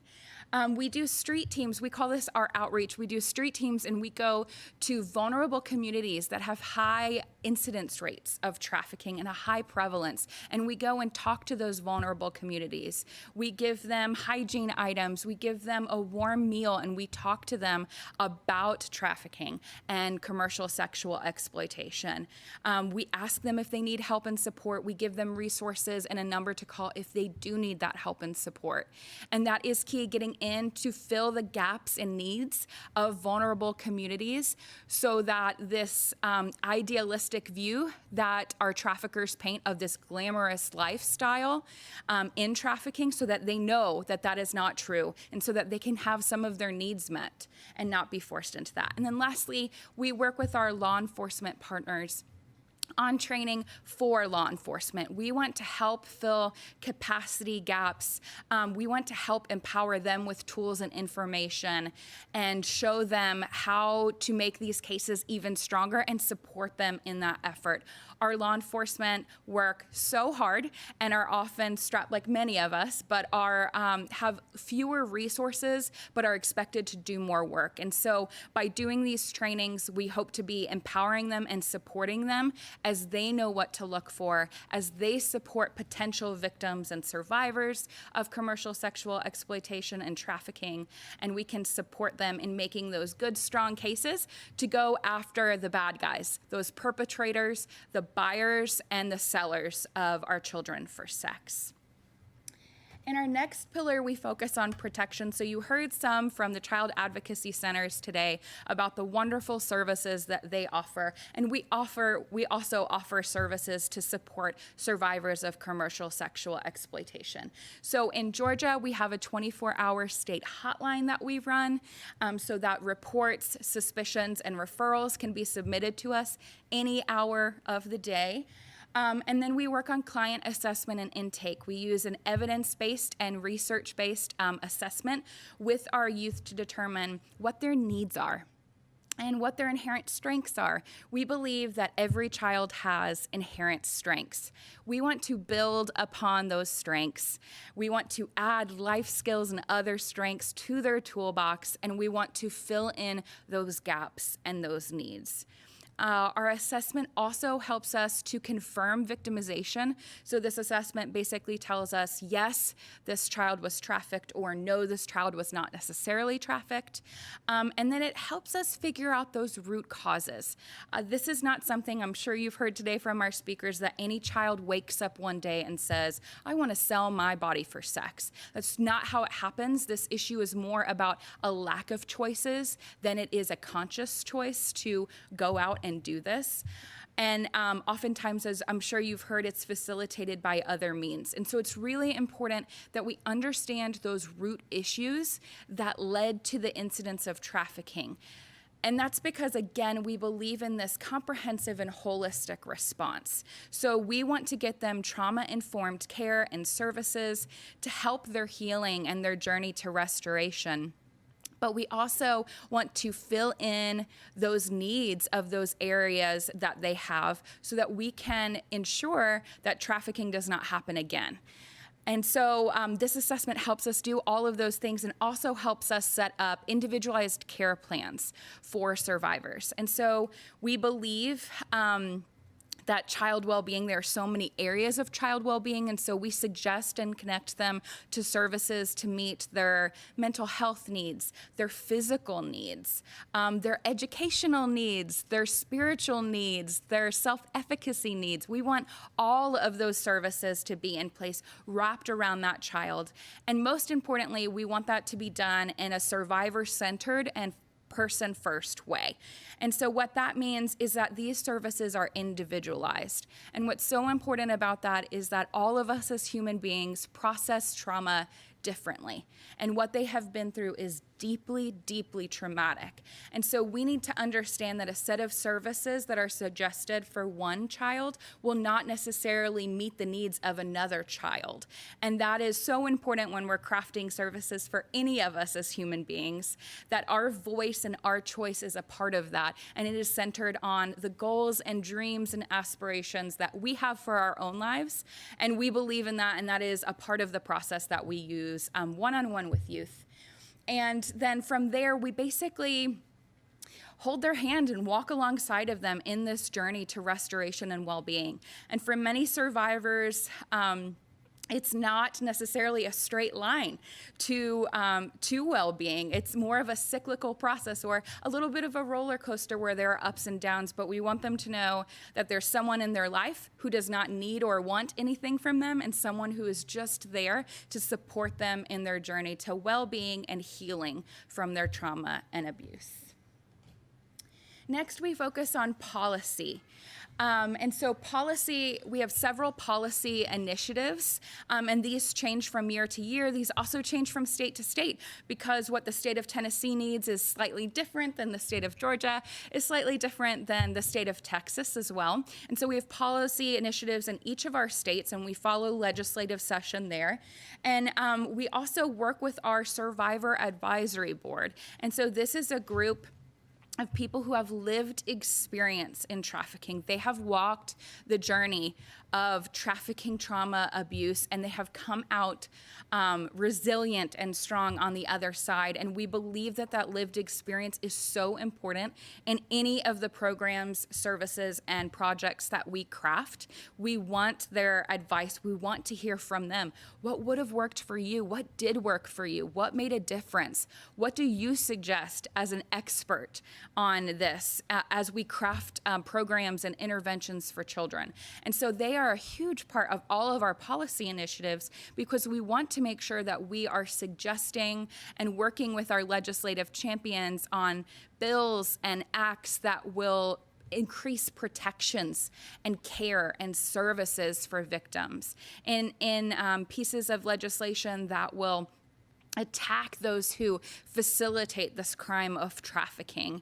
And then, of course, we also want to be making sure that we go after those buyers and sellers and make it more and more difficult and add harsher and harsher penalties for these crimes that they have committed. So it's key that we have their voice in that.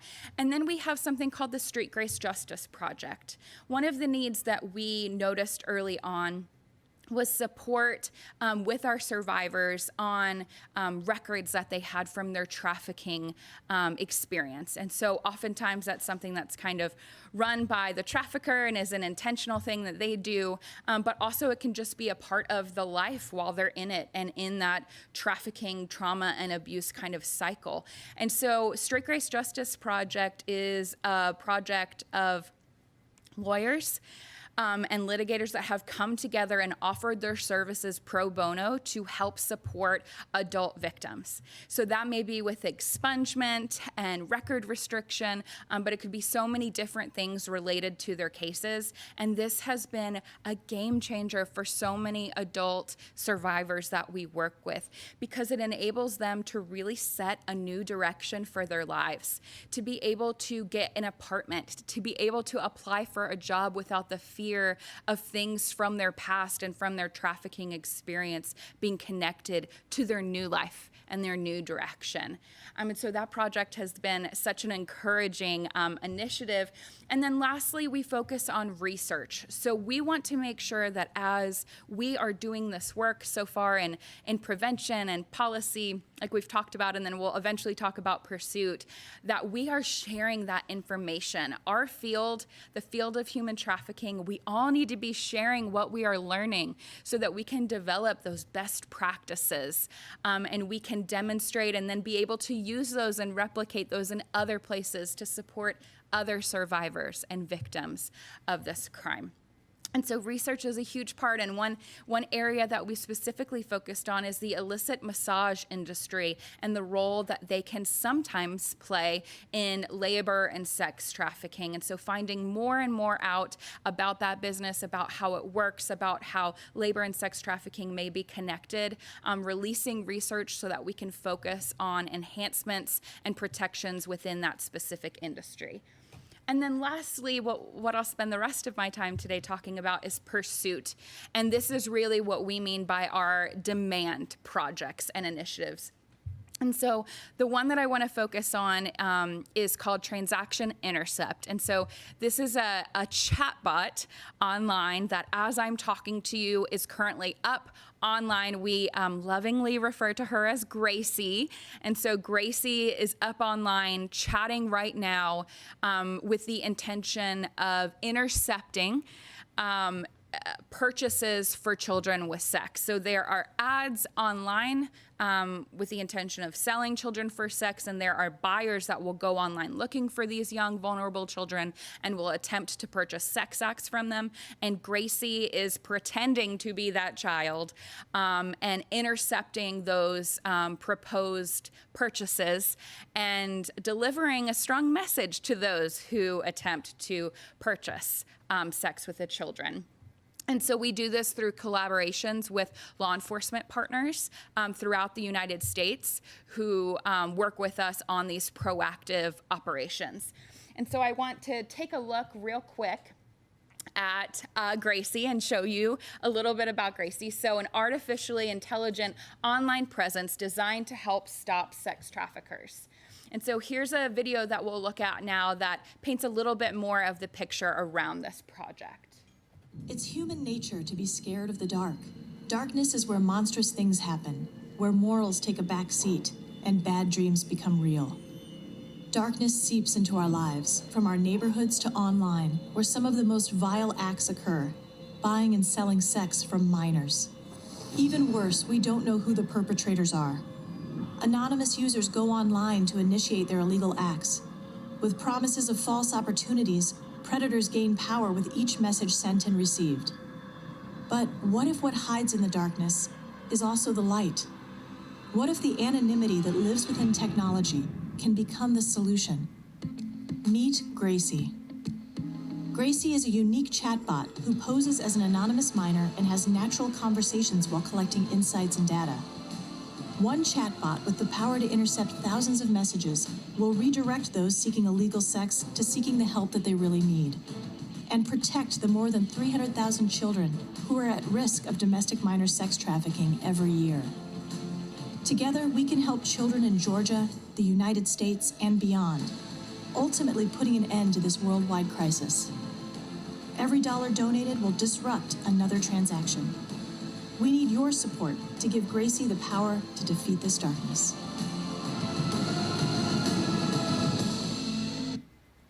So So that's a little bit about Gracie and the campaign we started to release her onto the internet. And so here you can see an example conversation. It tells us where these attempted purchases are coming from.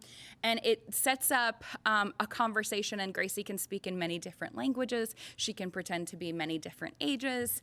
And she gets smarter and smarter as there are more and more attempted purchases for her to study.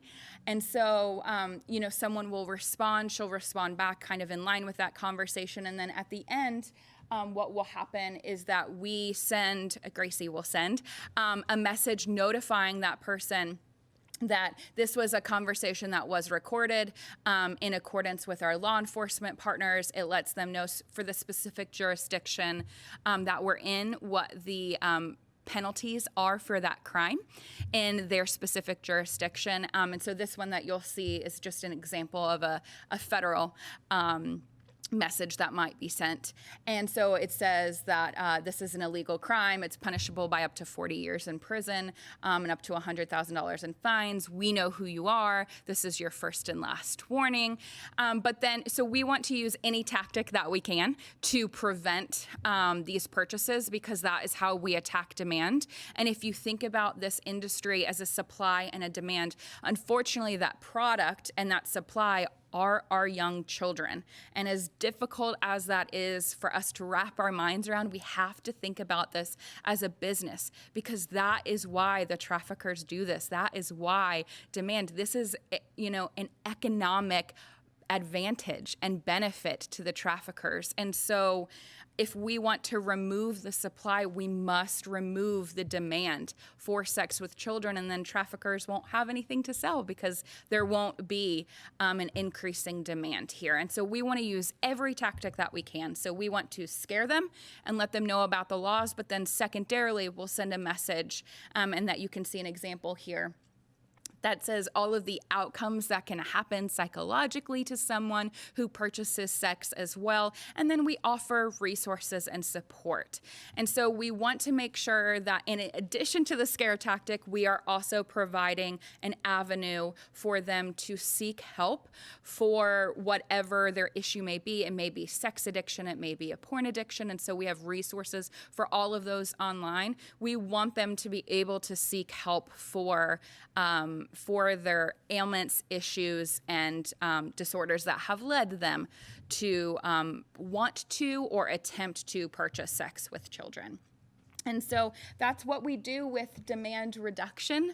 And we have seen great outcomes from doing this work. And I think that it's another example of what I mentioned earlier. It's using and harnessing technology for good to combat the evil that is happening in our society and on our communities, specifically online. And so that's all that I have for today. I thank you for tuning in and for listening. Again, thank you to the Kiwanis Club for having us. My contact information is here if anyone would like to ask any questions or to reach out. We'd love to work with you. And again, appreciate your interest and advocacy in human trafficking and commercial sexual exploitation.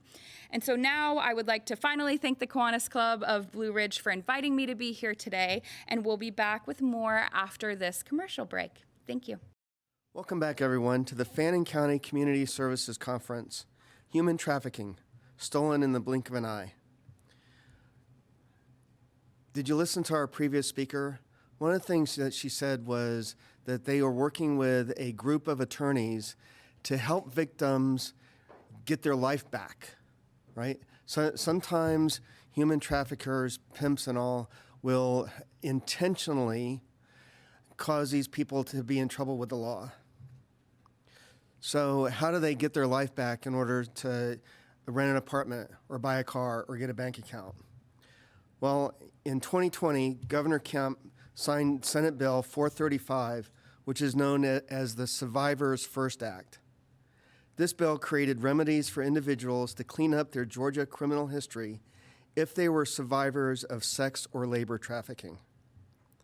This law removed barriers to employment, housing, and other opportunities, as well as hopefully help heal the trauma that these victims experienced.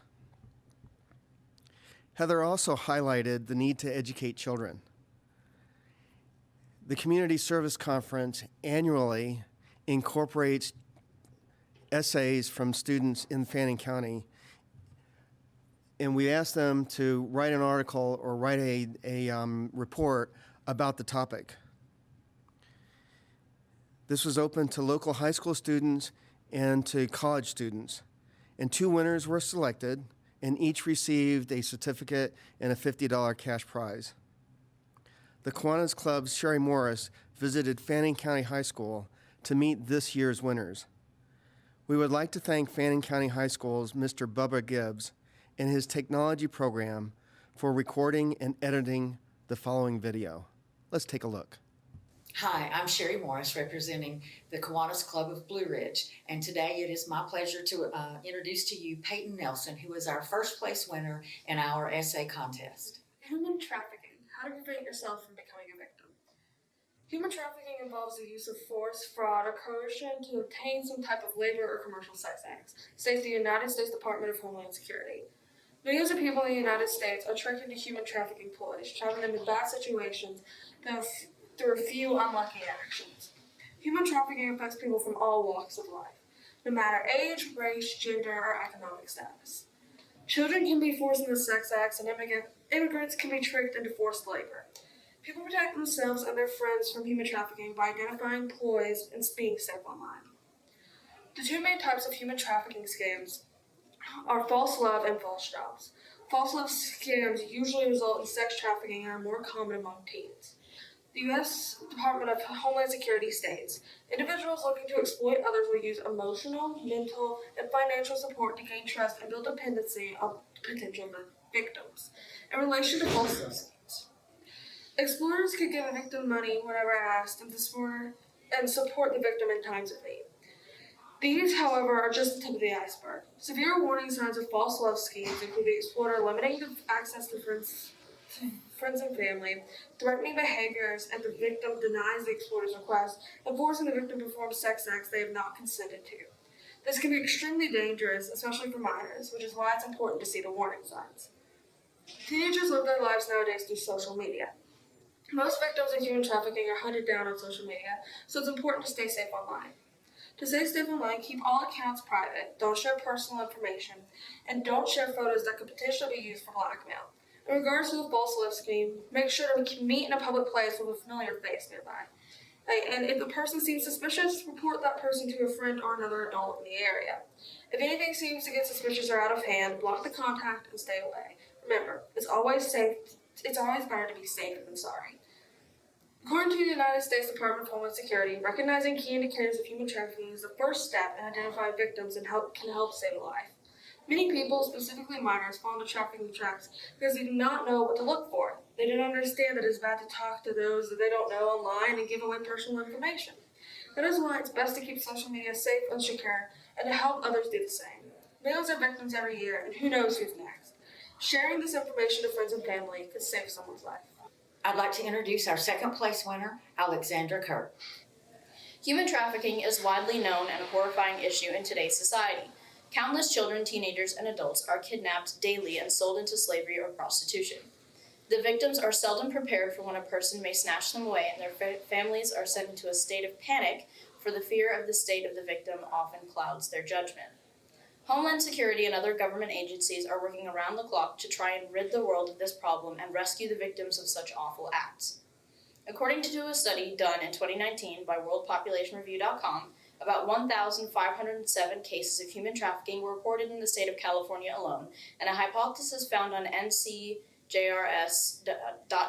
stated that each year an estimated 600,000 to 800,000 men, women, and children are trafficked across international borders. To put it in perspective, that's a little less than the population of San Francisco, California. Often, the victims of human trafficking are lesbian, gay, bisexual, transgender questioning individuals with disabilities, undocumented immigrants, runaway and homeless youth, temporary guest workers, and low-income individuals. The signs are often not noticeable at first glance. Many human and sex traffickers pose as a boyfriend or girlfriend, will post job advertisements in newspapers, or contact victims over social media. Some will drive up to a young man or woman who is alone on the street at night or even during the day, and either offer to assist them or forcefully take them into the vehicle and then to an undisclosed location to be used or sold. The Department of Homeland Security has listed information on their official website about potential indicators to human trafficking victims, which can be used to save someone's life. Some indications listed are a disconnection from family, friends, or their community, a sudden or dramatic change in behavior, seemingly scripted or coached conversations, or unreasonable security measures at their home. Not all these point towards human trafficking, but these are common signs of being a victim. To stay safe, bystanders should pay attention to their surroundings and walk in groups. Always be on the phone with someone while walking home alone, and stay in well-lit or public areas, and be slow to trust strangers who give off red flags or make you uncomfortable. On behalf of the Kiwanis Club of Blue Ridge, we thank these young ladies for their participation in our essay contest. Our first place winner is 10th grader Peyton Nelson. Peyton also received some money for her effort, and we thank you so much for working with us and writing a wonderful essay. And our second place winner is Alexandra Kerr, a senior here at Fannin County High School. Alex, here is your certificate and also your winnings. Thank you, ladies, very much for participating with the Kiwanis Club of Blue Ridge in the Community Service Conference.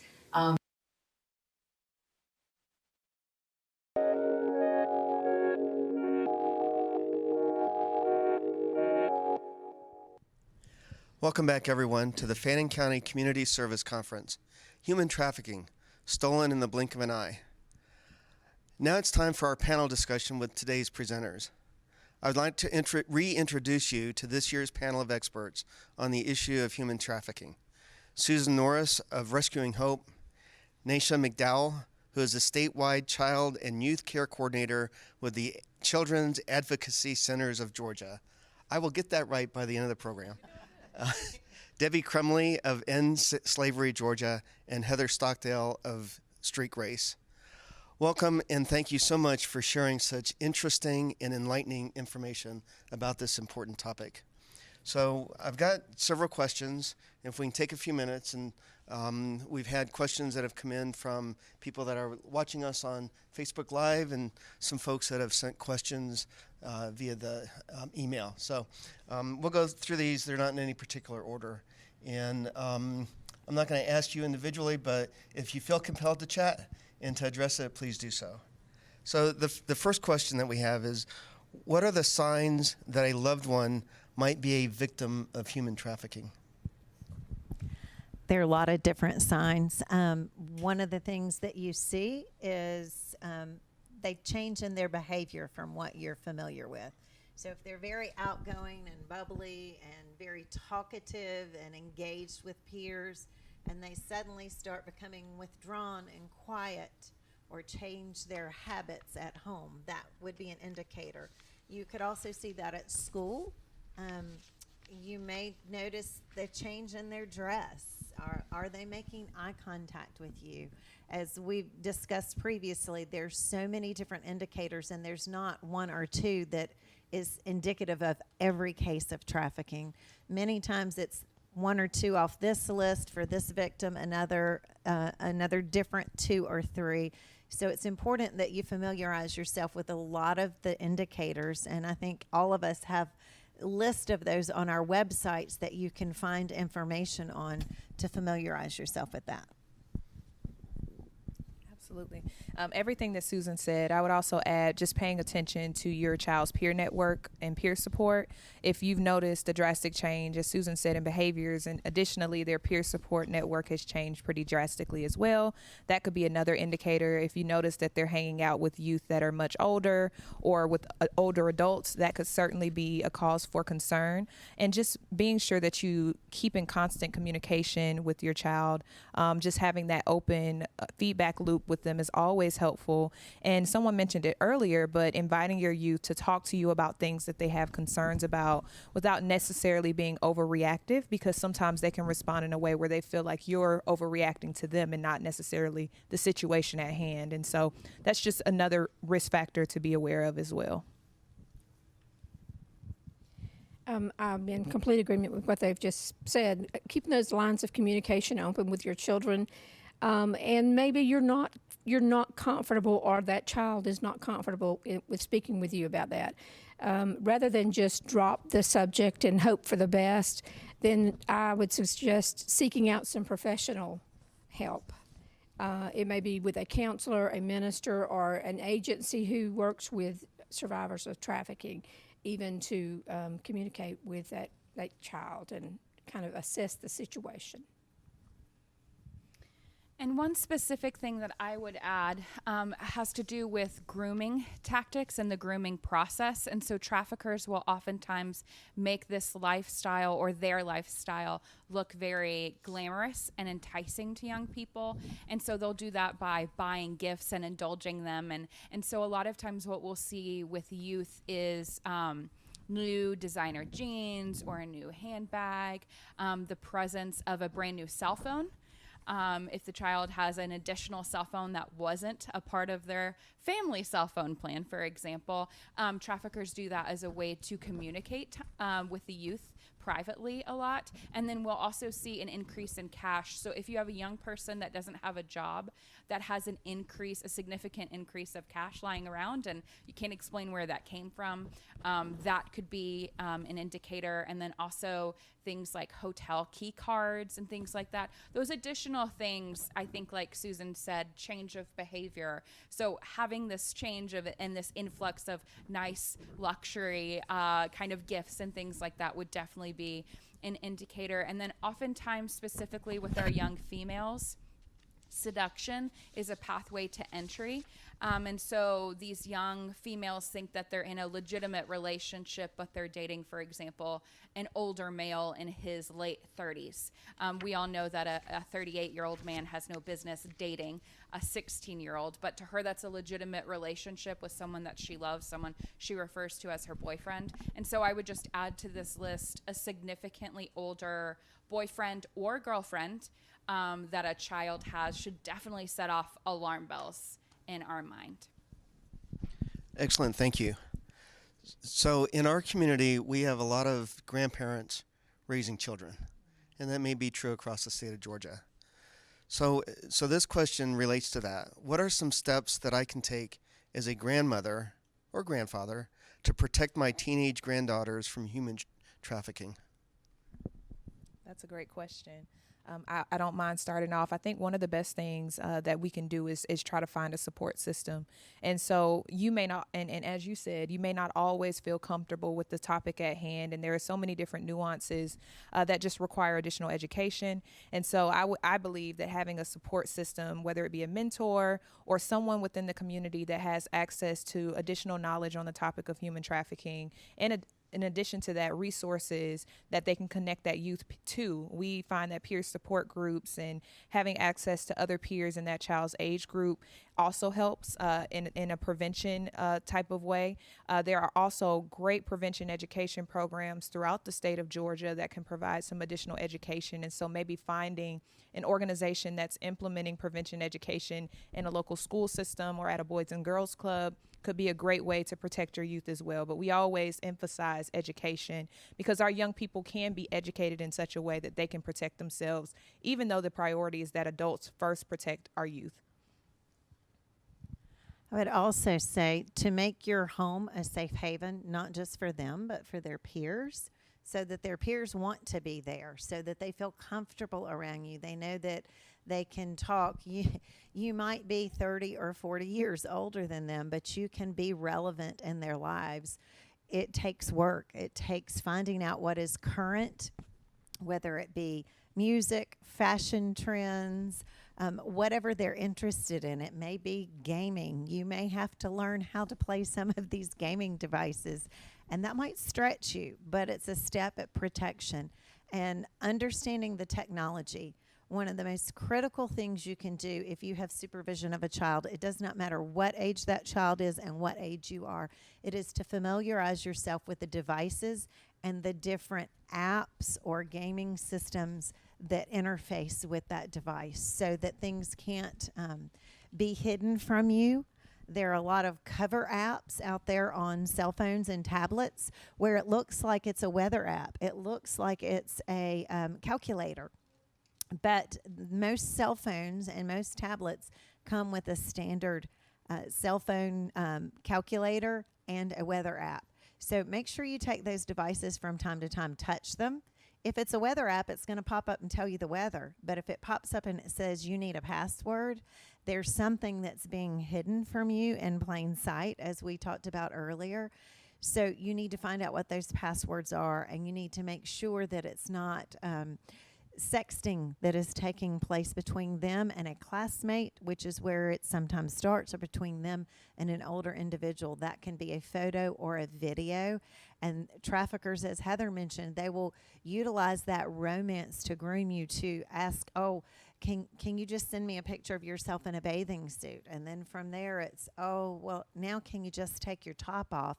It's just between me and you. I won't share it.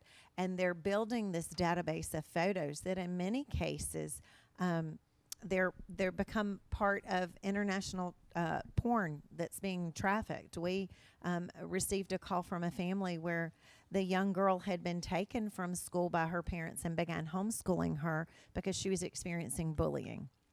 So right there, that's an indicator that she's vulnerable. A lot of people refer to that as low-hanging fruit because she wants to be a part of something. She's been ostracized. So they homeschooled her, and they chose to allow her to game because that was her area that she liked to connect with people. They thought they were doing something well. The person on the other end of that gaming device that was posing as her peer was actually an adult male, and he coaxed her into giving photos and videos. The only way the family learned is because they were going to counseling for the bullying, and the child finally disclosed to the counselor what was happening. The GBI got involved, and they learned that this young girl was part of an international child pornography ring and that she was being teed up to be taken into the sex trade.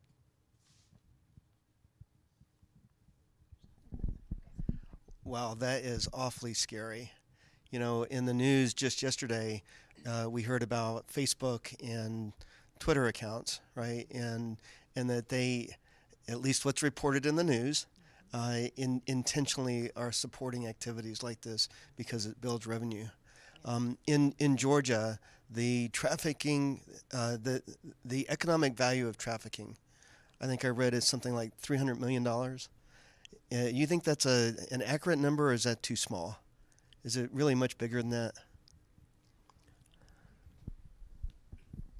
So I think you're referring to a study that was done by the Urban Institute in Yes. Around 2014, and they studied different cities. It's actually a fascinating study if you have time to read, but they studied different cities across the United States, and in Atlanta was one of the selected cities that they looked at. Atlanta had the highest number of the economy of what they called the underground commercial sexual exploitation. So they're looking at the underground profits, and they found throughout the years that they were studying a 22% increase in Atlanta, and it was $290 million. Like you said. And then I think one of the interesting parts of the study is that they also talked to traffickers who were in jail. And they talked to them about how much did you charge per trying to break down the economy of scale of what we're talking about here, because that's a huge number and it's so hard for us to understand that, right? And so they talked to these traffickers who were in jail on either pimping or trafficking charges and said, how much would you charge for a sex act? How much would come in one night? How much were each of your those that you trafficked, how much were each of them responsible for bringing in? And they found out that on average, traffickers in Atlanta were making around $33,000 a week. Wow. A week on this. And so when you think of that, and that's an annual salary for some people, and they're bringing that in a week, I think 290 million is then very easy for me to believe. And then when we look at some of the other statistics from global modern day slavery, and we're looking at billions It's easy for me to believe that as well because I know that there's demand for this. And when I think about adding labor trafficking on top of that and the economy of that, I can certainly see how modern day slavery would be. I think $150 billion is what they say per year globally. And so I can definitely see that. I don't know if anybody else has any opinions on it, but. I think the thing to keep in mind with the numbers that Heather was throwing out, which sound huge to us, especially if this is your first exposure to the topic of trafficking, but what we've learned from law enforcement is that's just the tip of the iceberg because they don't report to the IRS. They don't have 401ks for those that work for them. They don't pay taxes. So there's really not a tracking mechanism. That was just based on the traffickers that they talked to in this study. And they looked at 8 cities in the United States that are identified by the FBI as hubs. That's only 8 cities. Think of how many cities are just in the state of Georgia, let alone the United States of America. So these figures are probably more on the low side than the high side. Wow, that's just amazing. So the economic impact of this thing is not only large, but it's a motivator clearly for people, right? Wow. I want to ask a question about rural areas. We talk about Atlanta a lot, and many of us in North Georgia don't like to go to Atlanta, but you have to go to Atlanta sometimes to get almost any place else. But let's talk about human trafficking as it relates to rural Georgia. Can you speak a little bit more about why we should be concerned about that here in the North Georgia mountains? Sure. So oftentimes we'll hear some of our partners in rural areas or community members say that they don't see the type of trafficking that's typically described in their region of their state. And so when we talk about trafficker facilitated exploitation, where there's a trafficker that's manipulating the youth using force, fraud, or coercion, or it's just one individual and it's typically like a male individual that's much older than the child, oftentimes we'll hear community members say, well, that's not happening here. And so we just like to sort of do some myth debusting and just let folks know that oftentimes it could be hiding under the guise of other things such as child sexual abuse. And so oftentimes with our statistics, we've seen a lot more family facilitated commercial sexual exploitation occurring in some of our rural areas. So that's when a family member is actually exchanging sex or some type of sexual act with the child for illegal substances, for rent payments, for car payments. And so that's one thing to be on the lookout for. Of course, your typical trafficker-controlled exploitation is still happening. You may also see gang-facilitated CSEC as well. In some of our areas where our young people don't have a lot of extracurricular activities, sometimes you'll start to see gangs form, especially in areas where there may be some basic needs for that particular community. And so that can be a way for criminal enterprises to bring in extra revenue, or it's a way for them to initiate that youth into the gang. And so those are just a few to look out for. But to be very clear, our statistics show that the numbers are comparable in our rural areas when you look at victimization per county population, because of course Atlanta has millions of people, and so the numbers are going to be high there. But when you break it down per county population, the numbers are certainly comparable in our more rural areas as well. I want to add one thing too. One of the things in this area that y'all are known for is it's a vacation destination. I mean, it's a beautiful place. People come up here and rent cabins and they enjoy it because the cabins are removed. It's a peaceful place. It would be very easy to fly under the radar and offer a brothel in a rented property. And unless you have appropriate security on that property, you may not know that your door to your cabin has become a front door to this type of nefarious activity. So honestly, it's wherever the demand is. And if you have people coming to an area to vacation, that old adage that you hear, what happens in Vegas stays in Vegas, people don't just apply that to Vegas. They apply it to anywhere where people are traveling and enjoying a vacation. Just to follow up with what she said, this being the vacation area, it's a melting pot of people. And whereas in an average rural town, we're going to be familiar with faces. And you know when some dynamic changes. But here, you may see an individual with multiple children, multiple adult females or males, and not think anything about it because you assume everyone is on vacation. So an area like Gilmer and Fannin County are just prime areas. A few months ago, I did a conference here, and one of the clients at that conference, she is from this area, and she asked me at lunch, she said, have you heard?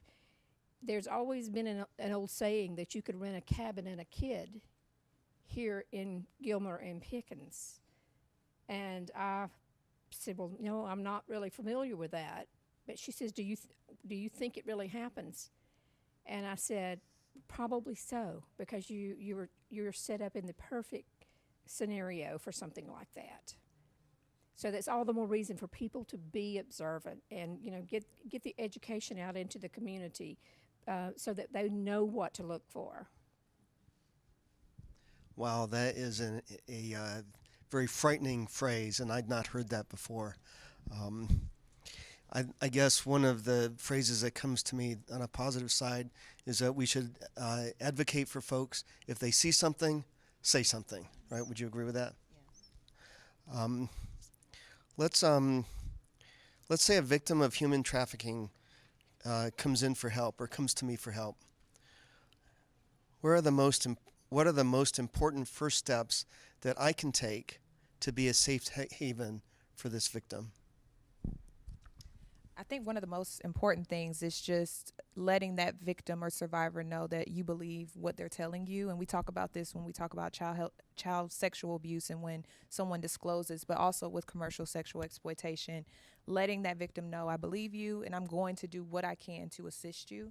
Of course, we always recommend don't make promises because oftentimes our youth have experienced, or human trafficking survivors have experienced scenarios where promises were made to them and they weren't fulfilled. And so we always say, tell them that you will try your best to execute on whatever it is that you're trying to do, but don't make any promises. And of course, immediately, as soon as possible, seeking assistance by calling a hotline number, 1-866-NHTGA, which has a multitude of services in one place, whether you have an adult trafficking victim or a child victim, just trying to get those resources to them as soon as possible because oftentimes they need medical assistance. And so that requires them going to a hospital, receiving a sexual assault exam, and if they don't want that, at least receiving some STI testing, a drug screening, any of the mental health resources that they may need, and they can be connected with community care and support so that they can begin their healing journey. So I would say those are some of the most important first steps. It's important, too, that you provide a trauma-informed approach. Victims of trafficking are not like necessarily your child under your roof or your next-door neighbor when they come out of a situation and self-disclose, where if my daughter came and told me something that was hard for her or something that she experienced, my natural reaction might be to grab her in a hug and to try and comfort her that way. You have to build trust. You have to let them map you to safety instead of as a threat. And you do that by being very open with your physical posture to display, you can trust me, as Naisha said, that I'm here for you, that I believe you. The way you look at them with your eyes, your physical posture and how you stand. Are you combative? Are you open? Are you relaxed? Those are important things. Are you trying to tell them what they have to do, or are you presenting options to them and letting them be part of the decision making, because that's been taken away from them? Even just sitting down and not being rushed, offering them something to drink or a snack. Traffickers use food and beverage all the time as a control mechanism to just show who's the boss of the situation. All of those things are critical, at the same time reaching out for additional support. There are not a lot of experts in this field that understand trauma-informed care. Many people are going to encounter trafficking victims that haven't gone through complex trauma training. But if you can do those simple steps and then get them in touch with an agency or law enforcement that has, then they know you're for them. They know that you're there to support them. And the other thing is to don't just pass them off and be done with them, because they already feel like they're dirty, they're not worthy, they're somebody's problem. Checking back in along their journey will send a valuable message to their worth and their importance. So what I heard is a couple of things. One is listen and believe, and don't be judgmental. Yes. Right? And seek help where and there are plenty of agencies, yours and law enforcement, that can help. Cool, thank you. Let me ask a question about each of you individually. All right, you all are passionate about this work. I've found in my experience that when people are passionate, there was something that drove them to that passion. Could you talk a little bit about what drove you to be passionate about the work that you do? As I said, I have been in ministry for over 30 years and working with lots and lots of women and victims of sexual abuse. And, you know, when the plight of sex trafficking became more and more prevalent in the news, and it was more talked about. Again, I was just like everyone else, thinking, you know, that's a third world country issue, or it's Atlanta around the airport. It was until I started seeing more and more of this in my own community. And the catalyst for us was when we had the young lady who we found her huddling between cars in the parking lot, and I thought it was a 12-year-old, and she was actually 19. And we went out there, got her, ended up taking her home. This is long before we had an organization, and just ended up taking her home with her with one of us. She lived with us for a year, and during that year, we learned so much from that young lady about these issues. And from that point, we decided, you know, there's no reason that we can't do something here in Rome, even to make a difference in this small community. So that has fueled our passion. And but we have seen, like I said, we've worked with over 30 women at this point, and we have seen some tremendous recovery processes with these ladies. Many of them going on to get involved in criminal justice programs and everything else to reach back and help that person behind them. Wonderful, thank you. I'll just add, when I was first introduced to this work, I think back in like 2008, 2009, I was working in a field called positive youth development, and it was all about taking this deficit-based approach of at-risk youth and providing assets and community-based services to help. And so when we first started hearing about this issue of CSEC, and at that time they were referring to them as child prostitutes, which we're all so happy on this panel to report that there's no such thing as a child prostitute anymore in Georgia because the laws have been changed. But at that time, we didn't have the right language and the right words. And so to me, I kept thinking, why can't we use this same approach of asset building and focusing more on the needs and the strengths instead of the deficit of the youth? Can we use that with these kids? And the question was, well, we don't even know if this is happening in Georgia.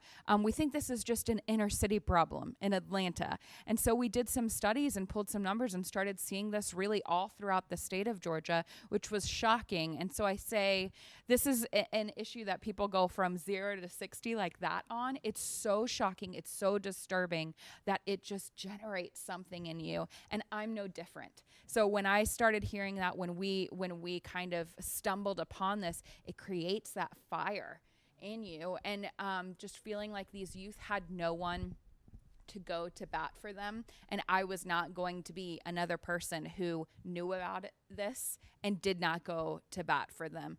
And then I'll just add one thing to your question, which wasn't on there, but what keeps me in this field, because people, I don't know about you all, but people will always say, oh my gosh, this is so depressing. How can you continue to do this work? Like, aren't you just distraught at the end of the day, every day?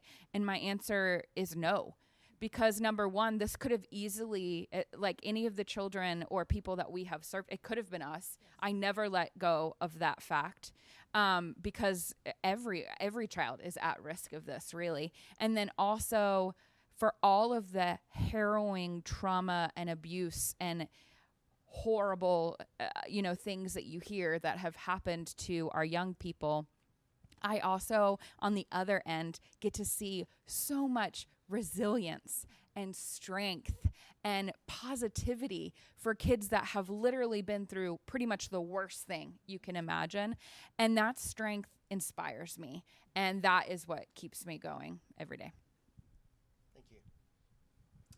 For me, it started pretty young. A person very close to me that I love is a survivor of childhood sexual abuse. And so I had to sort of witness her go through the process when she was a child of disclosing and then just going through the whole process after the disclosure. And so she was my first example of just an advocate because she first advocated for herself.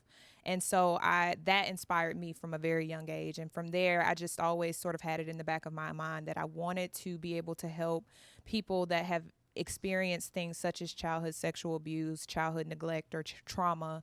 I happened upon commercial sexual exploitation when I was in graduate school, and I was pretty bored with all of the material. I was getting my master's in public health, and while the studying a disease and everything is great, I was lured into understanding that violence is a disease as well. And so how do we prevent the disease of violence? And so I was introduced to child abuse as a form of violence, and then eventually commercial sexual exploitation.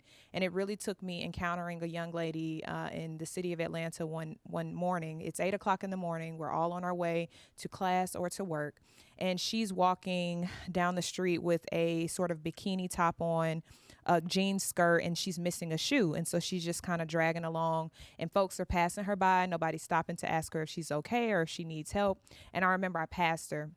And I'm a person of faith, so I believe God was like, you said you want to do this work. This is the work. And so I turned back around, and I'm just like, ma'am, do you need any help? And from there, she was just so sweet, and she was just like, I just encountered a situation where I was set up, and I was trying to get out of the life because she was over the age of 18. And so she was trying to get out of the life of exploitation, but unfortunately, a friend had set her up. And so from that moment on, and after sort of getting her connected with some resources and getting her some shoes, because that was the first thing, right? That really sort of changed my entire perspective on this issue, because it's so easy to look it over. And in that moment, I was like, I almost passed it by. So how many of us are passing by survivors and victims every single day and we don't even know it? So that's what got me interested in this work. And it's why I remember her story, and it's why I stick to what I'm doing each and every day. For me, I'm an educator by trade, and I've also worked in youth ministry since I was 19. And I'm not 19, I know that shocks you, but I was in a middle school doing work with students there when I first heard the statistic about the entry age being middle school, and that was the age I was serving. So I started doing research, and the more I learned about the indicators, I started realizing there were kids that came in every Friday to that meeting that I was a part of that were being trafficked. And so I started trying to track them down. This one young lady in particular, it took 2 years to get to the family because she had since crossed the sidewalk to high school. And when I finally found her mother, the child at that point was 17. And I found the mom in the grocery store running through it like a lunatic trying to get her attention. And I said, tell me about her. And she said, I don't need to. You know about her. And I said, what are you talking about? And at that point, the book Rescuing Hope had released. And she said, I read your book. I know what you're doing. And yes, she was a victim, but she's in recovery. And that child lived 1.5 miles from my house. And she grew up with my children and attended their school. And it was 6 months later, the mom called me and she said, she's gone again. And I'm like, what do you mean she's gone? You got her out. Where's she gone? And the day she came out of the recovery program, her trafficker pulled up to her driveway and she got in the car with him and left. And that's when I started looking at the mental trauma that victims go through and started educating myself on trauma bonds and Stockholm syndrome and how they don't get out because of the emotional trauma.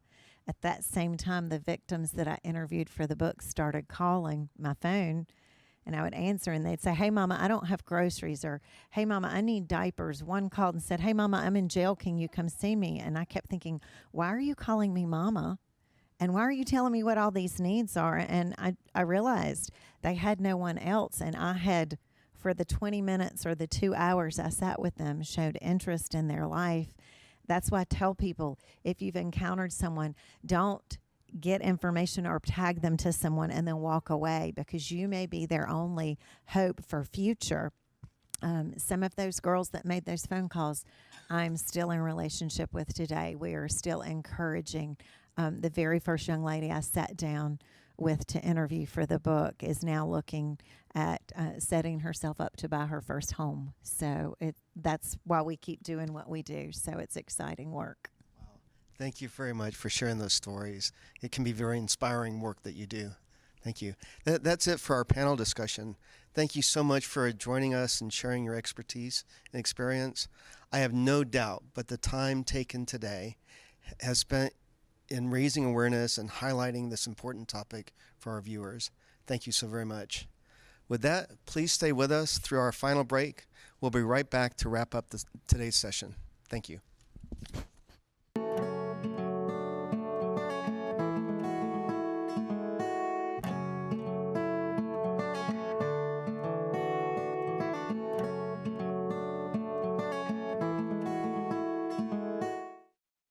You are loved. You are valued. You are resilient.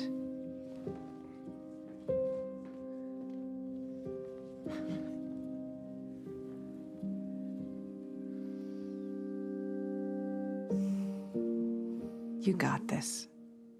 You're there for them.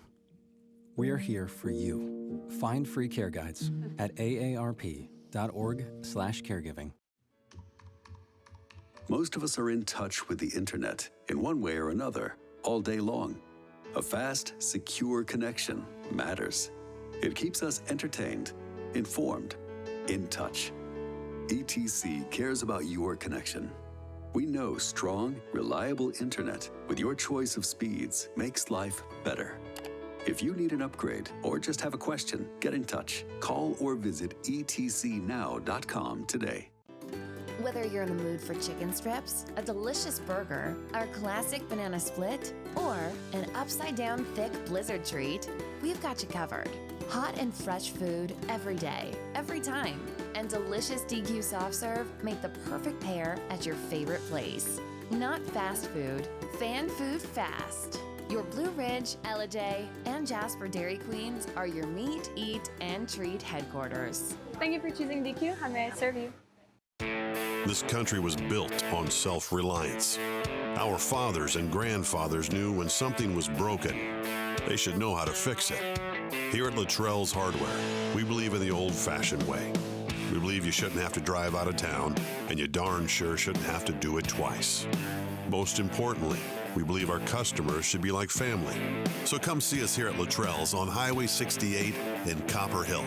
Let's roll up our sleeves and make this country great again. When I first saw a turtle, my heart was full. Now I'm anything but lonely. We had this deep connection, this heart connection. He just wants to be close to you and part of your life. Every day with Turtle is a perfect day. When I'm holding her, it makes me feel calmer. I think everything he does shows how much he loves us. When we adopt a shelter pet, we discover they're a little bit of a lot of things. But they're all pure love. You know what, guys? There's a lot of tree branches and dry brush over here. We should probably move the bonfire over there.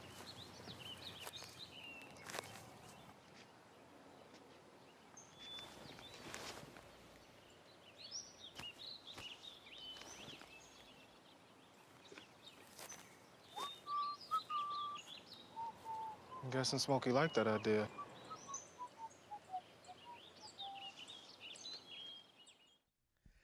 Welcome back, everyone, to the 26th Annual Fannin County Kiwanis Community Service Conference, Human Trafficking Stolen in the Blink of an Eye. It's been a pleasure to have you join us today. As we close, I'd like to thank this year's organizing committee. These folks worked hard for several months to put this program together.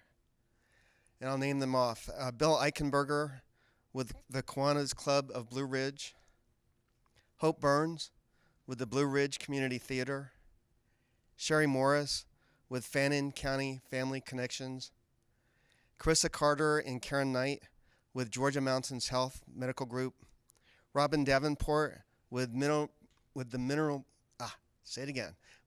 Springs Center, and Kim O'Neill, who's with the North Georgia Mountains Crisis Network.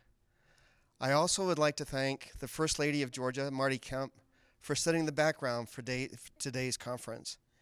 And of course, the following organizations who graciously provided our excellent speakers and presenters: End Slavery Georgia, the Commercial Sexual Exploitation of Children Response Team of the Children's Advocacy Centers of Georgia. Yes, Nasha. Rescuing Hope and Street Grace. We also congratulate our essay winners. I want to say a special thank you to ETC3 TV for the opportunity to be here today. Specifically, I want to thank ETC Television Director Danny Hensley and our studio technology team, Caleb Locke, Tim Christensen, and Cole Heiss. And a very, very special thank you, for whom we could not have pulled this program off, to Christy Lindstrom. Thank you so much for putting this together for us. On behalf of the Kiwanis Club of Blue Ridge, I'm Stephen Miracle. We hope to see you next year.